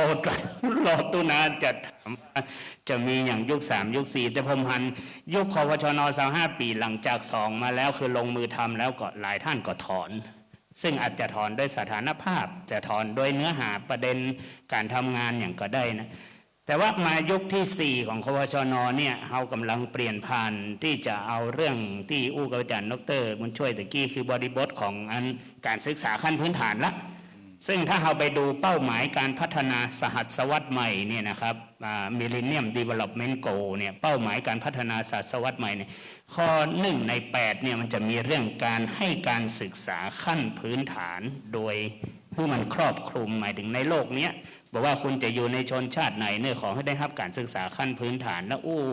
ก่อนที่จะขึ้นเวทีก็คือเรื่องโพธิยาลัยมูลนิธิโพธิยาลัยกำลังทำอยู่นี่ผมเข้าใจว่านี่ก็จะเป็นความท้าทายที่สามารถสอบผ่านทั้งหมดนะครับทีนี้ในข้อที่2อันนี้คือความท้าทายที่มันผ่านมาแล้วเนาะคือคำตอบอยู่ที่ครูบาอาจารย์ทุกท่านหรือถ้าจะลงลึกไปแหมหน่อยคืออย่างท่านอาจารย์หมายสอนที่เป็นอ้ายผมเนี่ยครับคนเวียงแห่งเหมือนกันเพิ่นเป็นรุ่น1ผมเป็นรุ่น2ของศิษย์ธรรมทายาทวัดกองลมท่านอาจารย์มหาสอนมีความท้าทายที่ทำให้มันข้ามผ่านและมีหลายปัจจัยก็คือจากที่ท่านอยู่ดอยแล้วมาอยู่หนองอันนี้ก็แบบธรรมดานะครับ เพราะผมค่อนข้างที่จะหันว่าบริบทการอยู่ดอยแล้วลงมาอยู่หนองเนี่ย ผมจะประกระทบภัยนะครับเพราะตอนนี้มีถ่ายทอดดิจิตอลปรินท์เนาะทุกอย่างมันจะเป็นหลักฐานไม่หมดแต่ผมว่าความท้าทายที่พิสูจน์ให้ท่านอาจารย์มหาสอนได้สามารถทำดอยสะเก็ดพดุงศาสตร์เดิมทีฐานทัพที่ตั้งโพธิยาลัยอยู่ที่ในเวียงนะครับอยู่ที่ในเวียงอยู่ที่กระต๊อบเล็กๆแต่ว่าพลังความรู้มันยิ่งใหญ่ไพศาลมากตอนนี้ทุกอย่างดูเหมือนจะมาลงที่หนองที่อาจารย์หมายสอน มาน้ำใหม่หนองใหม่แต่ผมว่าอาจารย์หมายสอนมี1คือบัตรไม่ทิ้งธงท่านทิ้งมาได้ครับเพราะท่านอยู่ดอยแล้วมาอยู่หนองแล้วบริวารลูกน้องของท่านที่เป็นพระเนนเถรน้อยเนี่ย100-200ถ้าอาจารย์หมายสอนวันนั้นบอกว่าเอาอย่างละติ๊กไปอยู่เวียงแห่งดีกว่านี่ล่มเลยนะครับบ่มีพดุงดอยสะเก็ดพดุงศาสตร์ในวันนี้อันที่2อาจารย์หมายสอนมีความเป็นกัลยาณมิตรยังมีนี่อยู่ข้อที่3เนี่ยคปชนเขาบัดทิ้งเลยคือคำว่าเครือข่ายหรือว่าเน็ตเวิร์กเนาะยอดขุนพลของอาจารย์หมายสอนคือสร้างพลังเครือข่ายแบบว่าจะเป็นภายในหรือภายนอกเลยทำให้ประสบผลสำเร็จและอาจารย์นิสอนเองก็บัดใจสายมูนะครับที่จะทมน้ำหมากขากน้ำบนอย่างแต่เวลาจะทำอย่างเนี้ยก็มีเจ้าภาพมาทำท่านมีสตอรี่และคอนเทนต์อันนี้เป็นทรัพย์สมัยใหม่น้อยสตอรี่ของท่านคือท่านก็พยายามที่จะเครือข่ายที่วิ่งเข้ามาหาบอกว่าจะเป็นมจรบอกว่าจะเป็นที่ไหนก็แล้วแต่เนี่ยนะครับทั้งในและต่างประเทศเข้ามาเนี่ยมันก็จะเป็นส่วนที่ผมเข้าใจว่าอันเนี้ยมันสอดคล้องกับแพลตฟอร์มใหม่ของการทำงานในปัจจุบันนี้นะครับอันนี้แบบจะมายอเนี่ยว่าแบบได้มีส่วนได้ส่วนเสียนะครับแบบได้ใส่ซองให้ผมแต่ผมหันว่าคือกำลังใจครูบาอาจารย์ทุกท่านวันหนึ่งถ้าเราไม่ทิ้งธงนะครับทิ้งธงคือเป้าหมายในการที่จะพัฒนาเนี่ยนะครับอันที่2มีกัลยาณมิตร3เปลี่ยนจากคำว่าเครือข่ายสังคมมาเป็นเครือข่ายโซเชียลได้แล้วยังมีสตอรี่ยังมีคอนเทนต์ยังมีสิ่งอันนี้นำเสนอผมเข้าใจว่าเดี๋ยวผีเสื้อก็มาดมดอกไม้อาจารย์ดร.บุญช่วยอาจจะลืมไปนั้นตอนนั้นเพิ่นเป็นอาจารย์ผมเพิ่นบอกว่าท่านี้เฮาเนี่ยในสมัยก่อนเนี่ยเฮาเป็นผีเสื้อไปไล่ล่าเกสรดอกไม้ไปสันติสุขไปจันจ้าไปหาลำปางไปที่ไหนผมก็เป็นตนหนึ่งที่เป็นตู้เจ้าบ่าวทานเป็นพระที่ไปขบวนการเสื้อแดงเวียงแห่งครั้งแรกได้ซ้ำไปแต่ว่าทั้งหมดนี้แสดงให้เห็นว่าเฮาก็บัดทิ้งหลักของความเป็นพุทธธรรมนะครับอันนี้ก็เป็นส่วนทีนี้อันนี้พอแล้วเนาะ3 อันผมหันแต่ว่าผมขอเสริมแหมน้อยนึงคือการที่จะก้าวข้ามผ่านประเดี๋ยวนี้ปรากฏการณ์ที่มันเกิดขึ้นเนี่ยครับหมู่จุมสังฆะที่เป็นพระนักพัฒนาเข้าใจคำว่าพระนักพัฒนาชุมชนเครือข่ายพระสงฆ์พระนักพัฒนาคปชน.ความท้าทายข้อที่1ของเขานะครับตอนนี้มันมีสิ่งที่บริบทโลกเปลี่ยนไปคือหัวร้นเนี่ยใครรำหัวดำเนี่ยใครเตดปรากฏการณ์ที่ตอนนี้บางทีเปิ้นบอกเอาตู้เจ้าไปเตดแล้วนะครับแต่มีคารวาสคนตื่นในอย่างสักอย่างเนี่ยไปแสดงธรรมแทนละนี่คือความท้าทายข้อแรกนะครับที่ผมคิดว่าคปชน.ถ้าจะถอดบทเรียนพระสงฆ์จะถอดบทเรียนวันหนึ่งตู้เจ้าที่เขาเคยบอกว่าอาศัยกองทุนทสบผมเฮียนปริญญาเอกทำดุษฎีนิพนธ์ร่วมโดยมีอาจารย์บุญช่วยเป็นที่ปรึกษาเนี่ยผมได้ทุนได้อย่างนี้ก็ต้องยอมรับว่ากองทุนทสบคือเทศสวดบางสกุลแต่ตอนนี้เปิ้ลเหมือนนิมนต์เฮาเทศแล้วเนี่ยใดครับ เปิ้นบัดนิมนต์เขาไปสวดแล้วเนี่ยใดครับ เอาคารวาสหัวดำแล้วไปเตะแตน แล้วฟีโนเมนาปรากฏการณ์ที่ขึ้นทางสังคมตอนนี้ผมจัดข้อปฏิบัติทุกศุกร์เสาร์อาทิตย์ของแรกของเดือนที่ปรีกวิเวกคนปฏิบัติสูงสุดไปถึง50 คนฮะแต่คนตื่นไปนี่ไปเป็นหมื่นแล้วนะครับตอนนี้ ครับ เฮาหันอย่างนี้ผมคิดว่าความท้าทายข้อที่หนึ่งคือ เมื่อบทบาทคารวาสพระผู้หญิง ผู้ชาย LGBTQ อย่างทั้งหมดเนี่ยมันมาตัวที่สองของเป้าหมายการพัฒนาสหัสวรรษใหม่คือเพศคือความเท่าเทียมไปแล้ว ครับ อาจารย์ชัชวาลบอกว่าโอ้ทุเจ้าสมัยก่อนเป็นผู้มีอิทธิพลทางปัญญาเป็นผู้มีพลัง ตอนนี้คารวาสอย่างอาจารย์ชัดก็อาจจะเตะได้ อาจารย์มันช่วยก็จะเตะได้ อันนี้ต่างหากที่เป็นความท้าทายที่พระถ้าจะมาทำงานในพัฒนาเนี่ยก็ต้องย้อนมาปิกมาดูว่า แล้วเราจะตั้งรับกับอันนี้ได้อย่างไรผมฝากไว้สั้น ๆ แต่นี่ผมประกันใหม่นะครับ แต่ว่าผมเก่งใจเวลาเพราะฉะนั้นผมฝากไว้ได้อี ค ก รับ ก่อน ขอบคุณมากขอบคุณครับขอบคุณครับหันแล้วฟังพระอาจารย์อันนี้แล้วก็จะหันไปตั้งหน้าตัวเนาะว่าโอกาสของที่เราจะทำงานต่อไปตั้งหน้าเนี่ยมันจะมีอย่างที่เราจะต้องเผชิญนะครับแล้วก็ตั้งเตรียมตัวให้ดีกันแล้วกันในการทำงานไปตั้งหน้านะครับ ผมจะไปหาคนเสื้อเหลืองแล้วครับตั้งรุ่มนะครับนะให้สมชายตั้งปูนนะครับเนี่ยอยากให้สะท้อนสักหน่อยนะว่าในฐานะของคนที่เมื่อก่อนนี่เนาะ2 ที่เนี่ยที่สำคัญก็คือที่สวนดอกเป็นการรวมตัวและในขณะเดียวกันเขาก็ไปรวมตัวกันอยู่ที่ไปนั่งไปอู้ไปเอ่ยกันอยู่ที่วัดป่าดาราพิรมนะครับนะหันอันอย่างพ่องที่เป็นความท้าทายที่เราสามารถที่จะข้ามพ้นกันมาได้แล้วก็อาจจะไปก้าวไปทางหน้าได้เชิญครับอันพี่ไอสมชายเหล็กเพชรครับ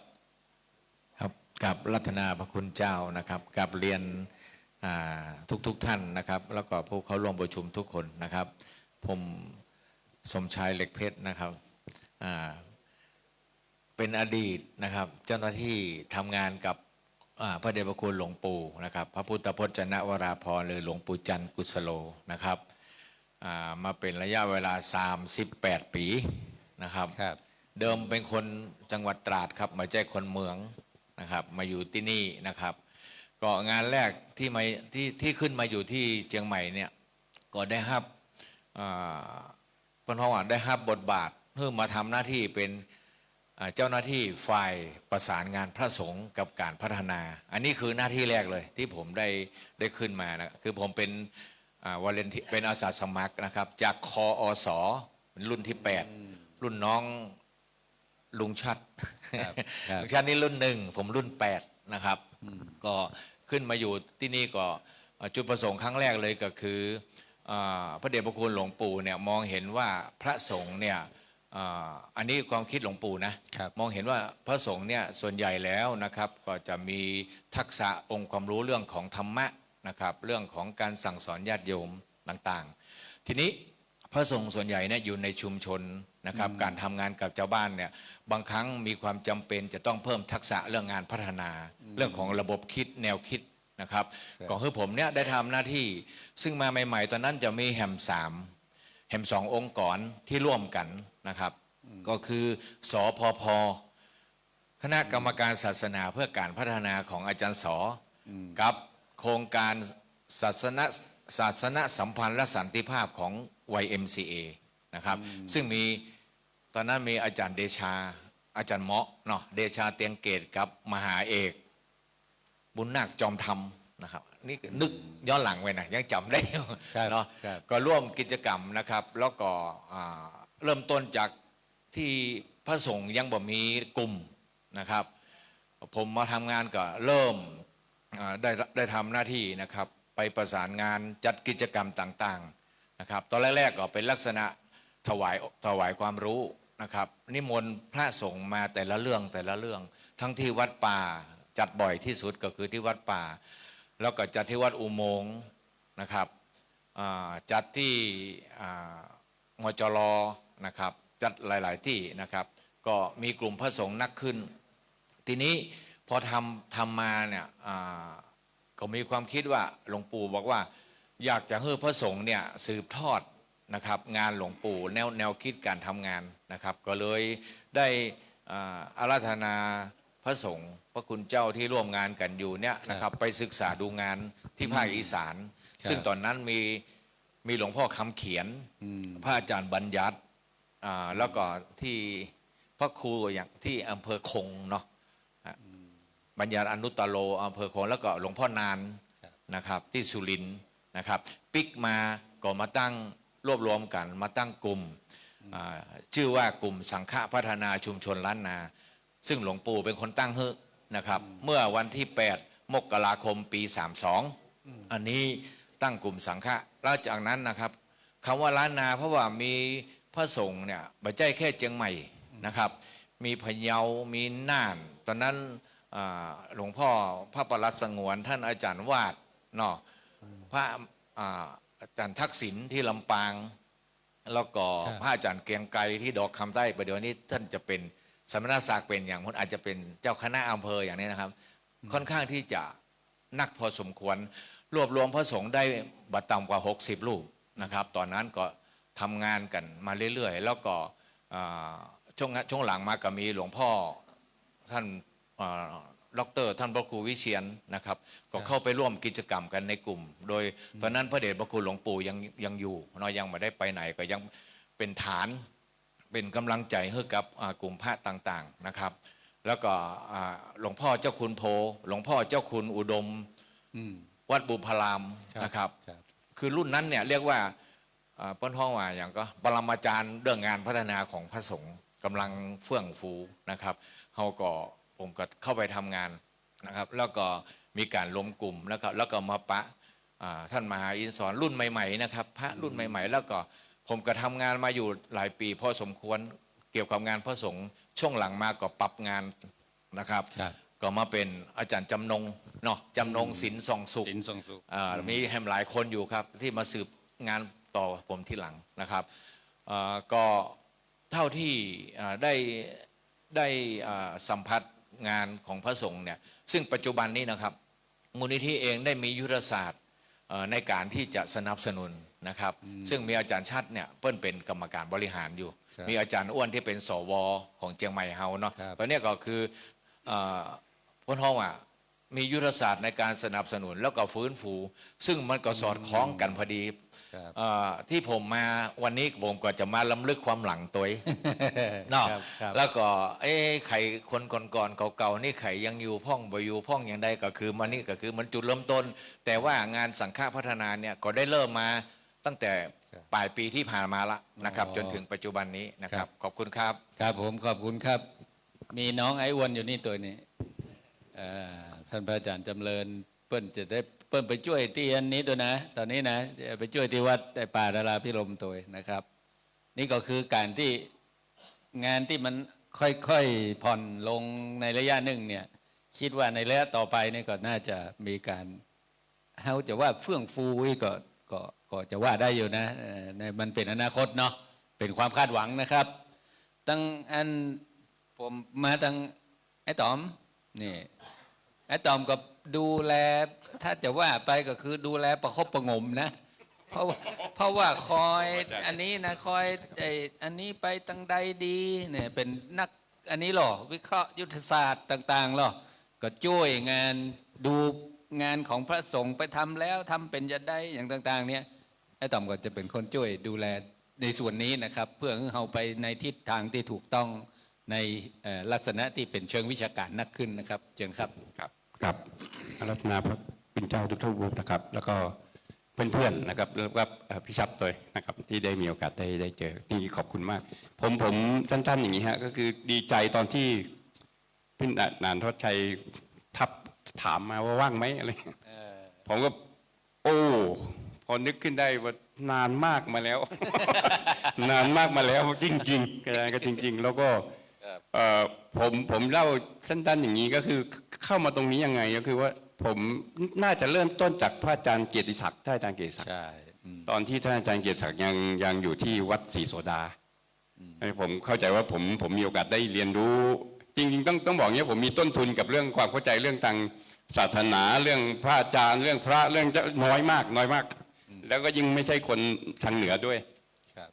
ดังนั้นจุดเริ่มต้นที่ได้มีโอกาสได้เข้าใจได้เรียนรู้เนี่ยก็พระอาจารย์อิศักดิ์เป็นผู้นำพาว่างั้นแต่แล้วก็ไปตั้งแต่งาน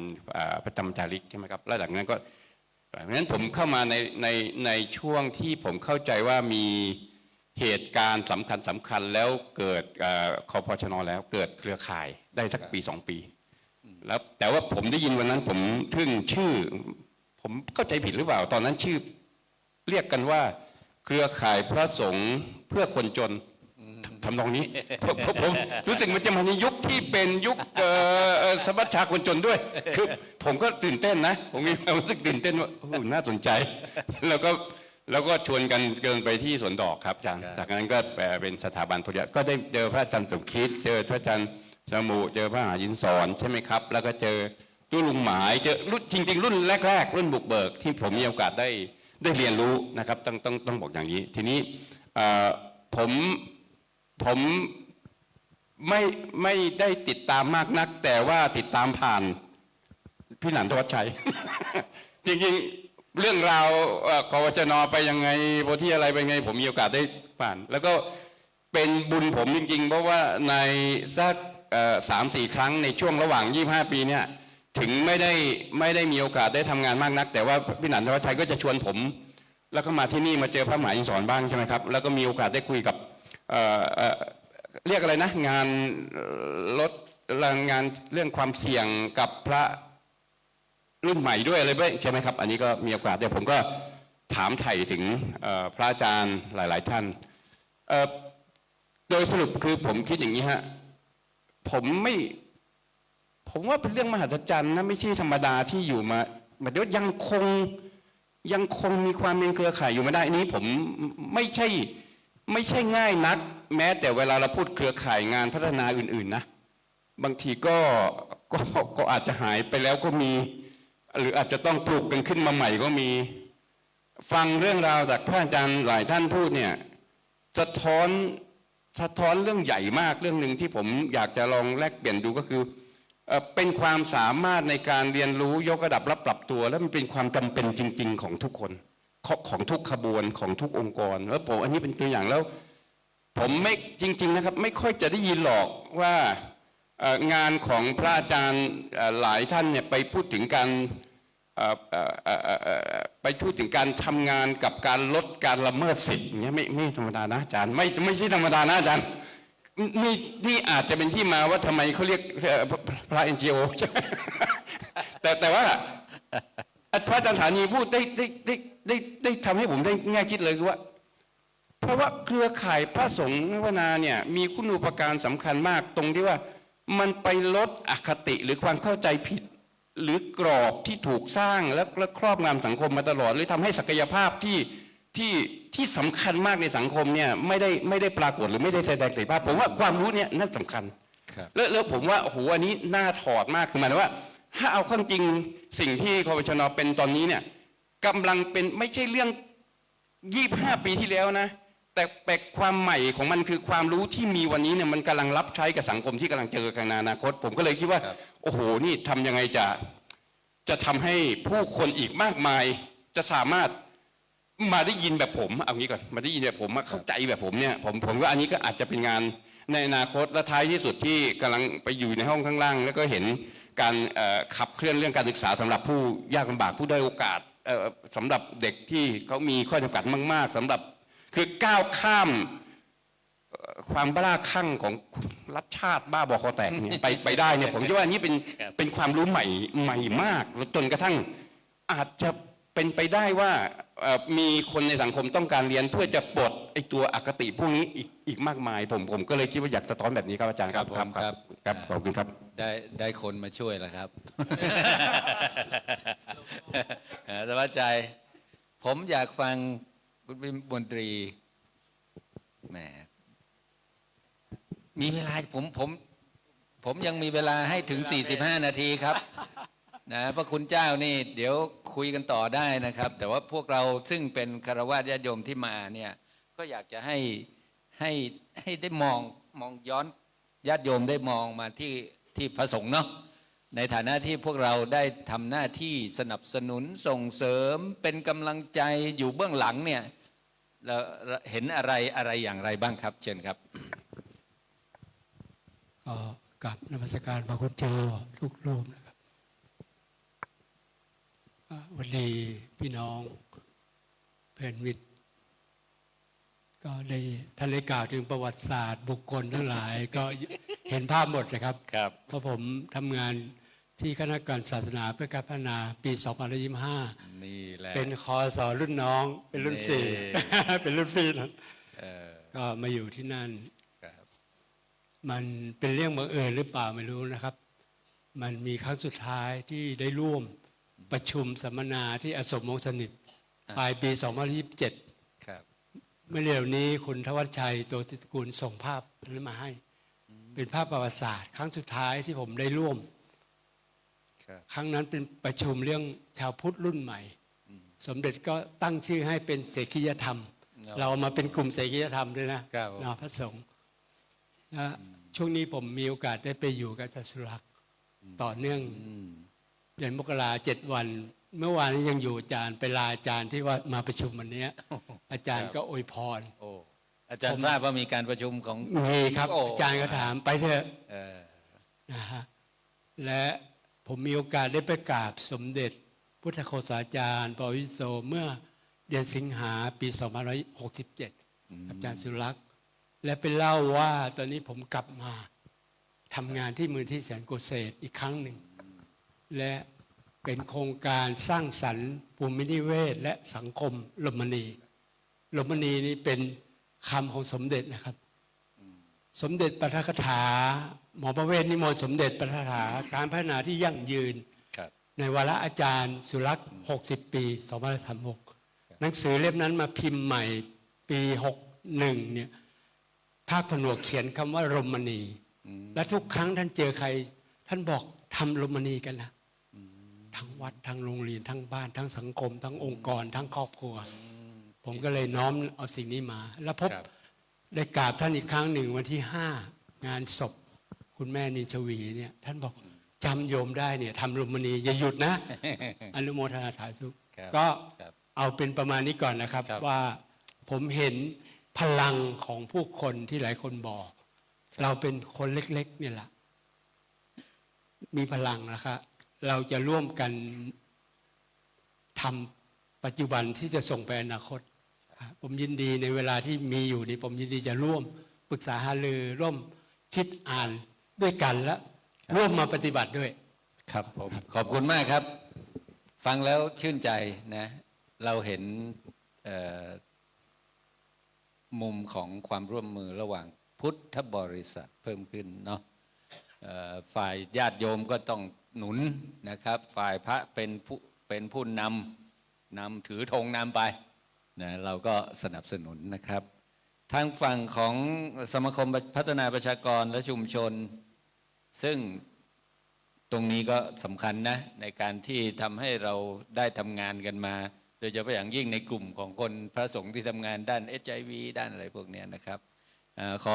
คุณสำนานครับได้ช่วยสะท้อนอะไรอีกให้พวกเราสักนิดหนึ่งครับว่า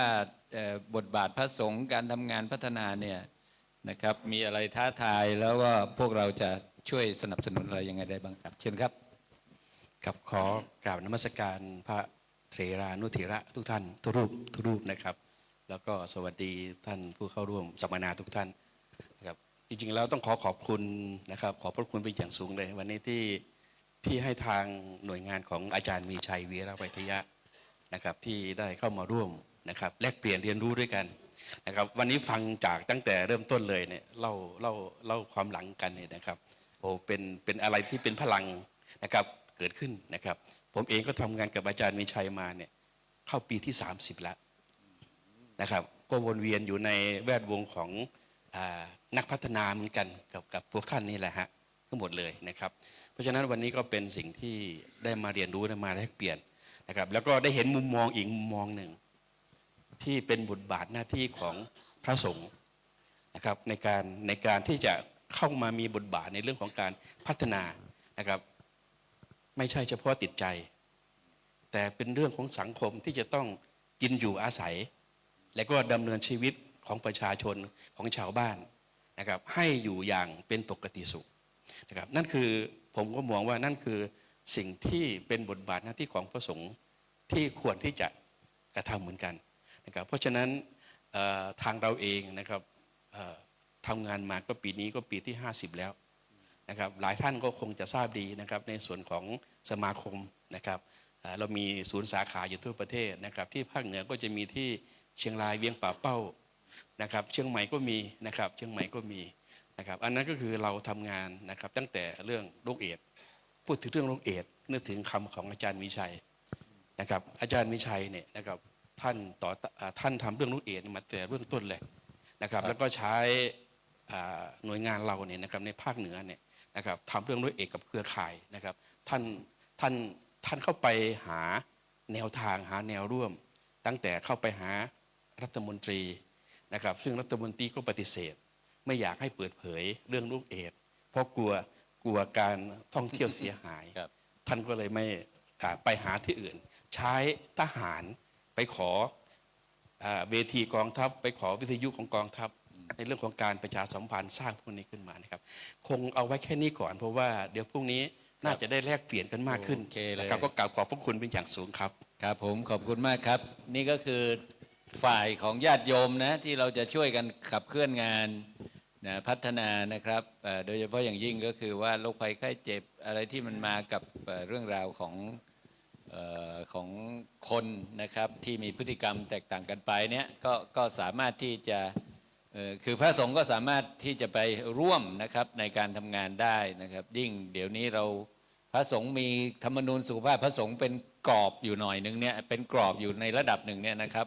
มันสามารถที่จะพอบอกว่าสุขภาวะปุ๊บเนี่ยโอ้มันกว้างมากเลยที่จะทำนะครับซึ่งตรงนี้แหละเราจะได้เคลื่อนงานกันในโอกาสต่อไปนะครับทั้งสุดท้ายนี่ผมจะกลับมาที่ไอ้ชัดเนาะเป็นท่านสุดท้ายในฐานะที่เป็นพี่ใหญ่นะครับนะที่ดูงานพระสงฆ์มาอย่างต่อเนื่องนี่ไอ้อยากจะเพิ่มเติมอะไรเชิญครับครับขอบคุณครับท่านอาจารย์พอดีผมคิดว่าน่าสนใจมากนะจังหวะนี้เนาะเพราะว่าพอดีผมไปเป็นกรรมการบริหารมูลนิธิศึกษาบรรณาชนบทที่วัดป่าพูดถึงเรื่องนี้โดยตรงเลยครับว่ามูลนิธิจะเข้ามาหนุนเรื่องนี้ท่านอุทัยท่านมนตรีไปนอนที่บ้านอยู่หลายคืนนะครับก็คุยเรื่องนี้ว่าจะขับเคลื่อนเรื่องนี้มาวงนี้อีกโอ้โหผมรู้สึกว่าหัวใจฟูนะผมรู้สึกอย่างนั้นนะครับก็มีความหวังนะครับนี่ประเด็นของผมเนี่ยนิดเดียวครับช่วงท้ายคือว่าสถานการณ์ปัจจุบันเนี่ยผมคิดว่าสังคมเปลี่ยนเร็วมากสังคมเปลี่ยนโลกเปลี่ยนคนเปลี่ยนนะฮะการสื่อสารเปลี่ยนการเรียนรู้เปลี่ยนเพราะฉะนั้นเด็กชาวบ้านชุมชนก็เปลี่ยนไปเยอะนะครับนะฮะก็อย่างที่หลายท่านได้สะท้อนว่าเหตุการณ์เปลี่ยนแปลงที่เยอะนะครับเรื่องการเรียนรู้เรื่องธรรมะก็เปลี่ยนไปเยอะนะครับเนาะอย่างที่บอกนะครับแล้วก็สถานการณ์ในยุคใหม่คือกระแสเรื่องสิทธิกระแสเรื่องคนเท่าเทียมกันกระแสเรื่องสิทธิชุมชนสิทธิมนุษยชนต่างๆเหล่านี้ก็จะเป็นกระแสสากลที่เข้ามา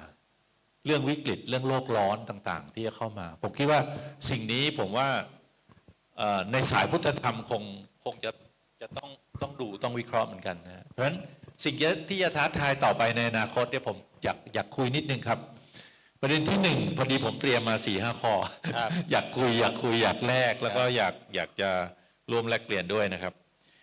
คือผมคิดว่าเรื่องการสร้างพื้นที่ผมใช้คำว่าสร้างพื้นที่นะครับการสร้างพื้นที่นะฮะเราเรียกว่าให้กับคำสอนที่ร่วมสมัยผมไม่รู้จะเรียกว่าอะไรนะ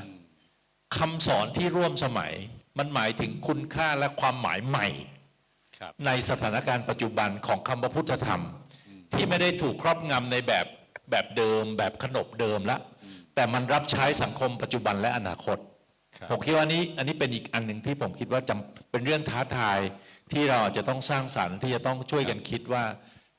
ต่อไปเนี้ยคำสอนในที่มันร่วมสมัยสำหรับคนยุคใหม่คนยุคอนาคตจะเป็นยังไงโดยเฉพาะคนรุ่นใหม่ที่ไม่เข้าวัดเลยนะฮะ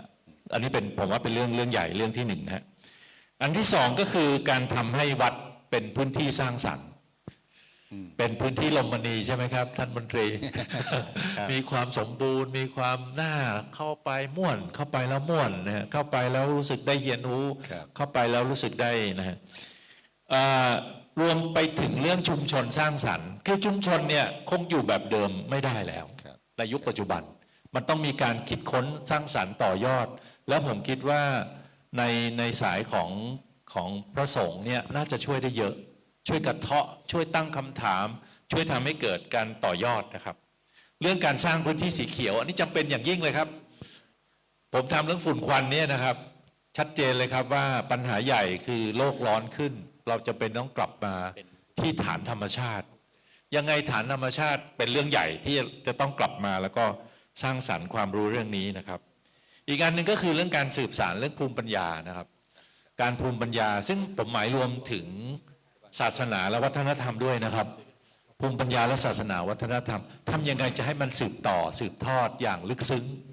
โดยที่ผมย้ำว่าอย่างน้อยพระสงฆ์เป็นแกนนำเมื่อใดที่พระสงฆ์เป็นแกนนำเนี่ยอย่างสืบสารผมทำโรงเรียนสืบสารเนี่ยที่ไหนที่มีพระสงฆ์เข้ามาหนุนเรื่องสืบสารเนี่ยโอ้โหผมว่าไปได้ไกลหมดทุกที่นะตอนนี้นะครับอีกเรื่องที่สำคัญก็คือเรื่องเศรษฐกิจครับพอมาเทศที่คนเข้าถึงศาสนาแต่ว่าพึ่งตัวเก่ามาได้นี่จบเลยนะครับหรือว่าศาสนาไม่ช่วยเชื่อมโยงให้เขาสามารถอยู่ได้พึ่งตัวเก่าได้เนี่ยก็จบเหมือนกันเพราะฉะนั้นผมอยากจะเรียกว่าเป็นเศรษฐกิจบนฐานพุทธธรรมนะฮะอีกอันนึงก็คือเรื่องพื้นที่การเรียนรู้นะฮะเรื่องธรรมะสมัยใหม่เนี่ยผมว่าไม่จำเป็นต้องพระสงฆ์อย่างเดียวผมอยากเห็นพระสงฆ์เป็นผู้เอื้ออำนวยการเรียนรู้เรื่องพุทธธรรมนะฮะไม่จำเป็นต้องเทศเองไม่จำเป็นต้องรู้เยอะแต่ว่าสามารถสร้างเอื้ออำนวยการเรียนรู้ได้อย่างกว้างขวางนะฮะอย่างมหัศจรรย์ทุกสื่อทุกช่องทางทุกแบบนะฮะอีกอันก็คือพื้นที่แห่งความสุขซึ่งอันเนี้ยก็คงเป็นพื้นที่ลมณีแล้วมั้งนะครับแล้วก็อีกอันหนึ่งผมอยากเสนอว่าพื้นที่การแลกเปลี่ยนเรียนรู้ของยุคต่อไปเนี่ยผมคิดว่าแม้กระทั่ง NGO ก็จะแพ้พระสงฆ์นะครับเพราะว่าจะมั่นคงกว่านะฮะจะพึ่งตนเองได้มากกว่าเพราะไม่ต้องกังวลเรื่องค่าตอบแทนอะไรอย่างเงี้ยนะผมไปวิเคราะห์ที่วัดป่าที่เราต้องการ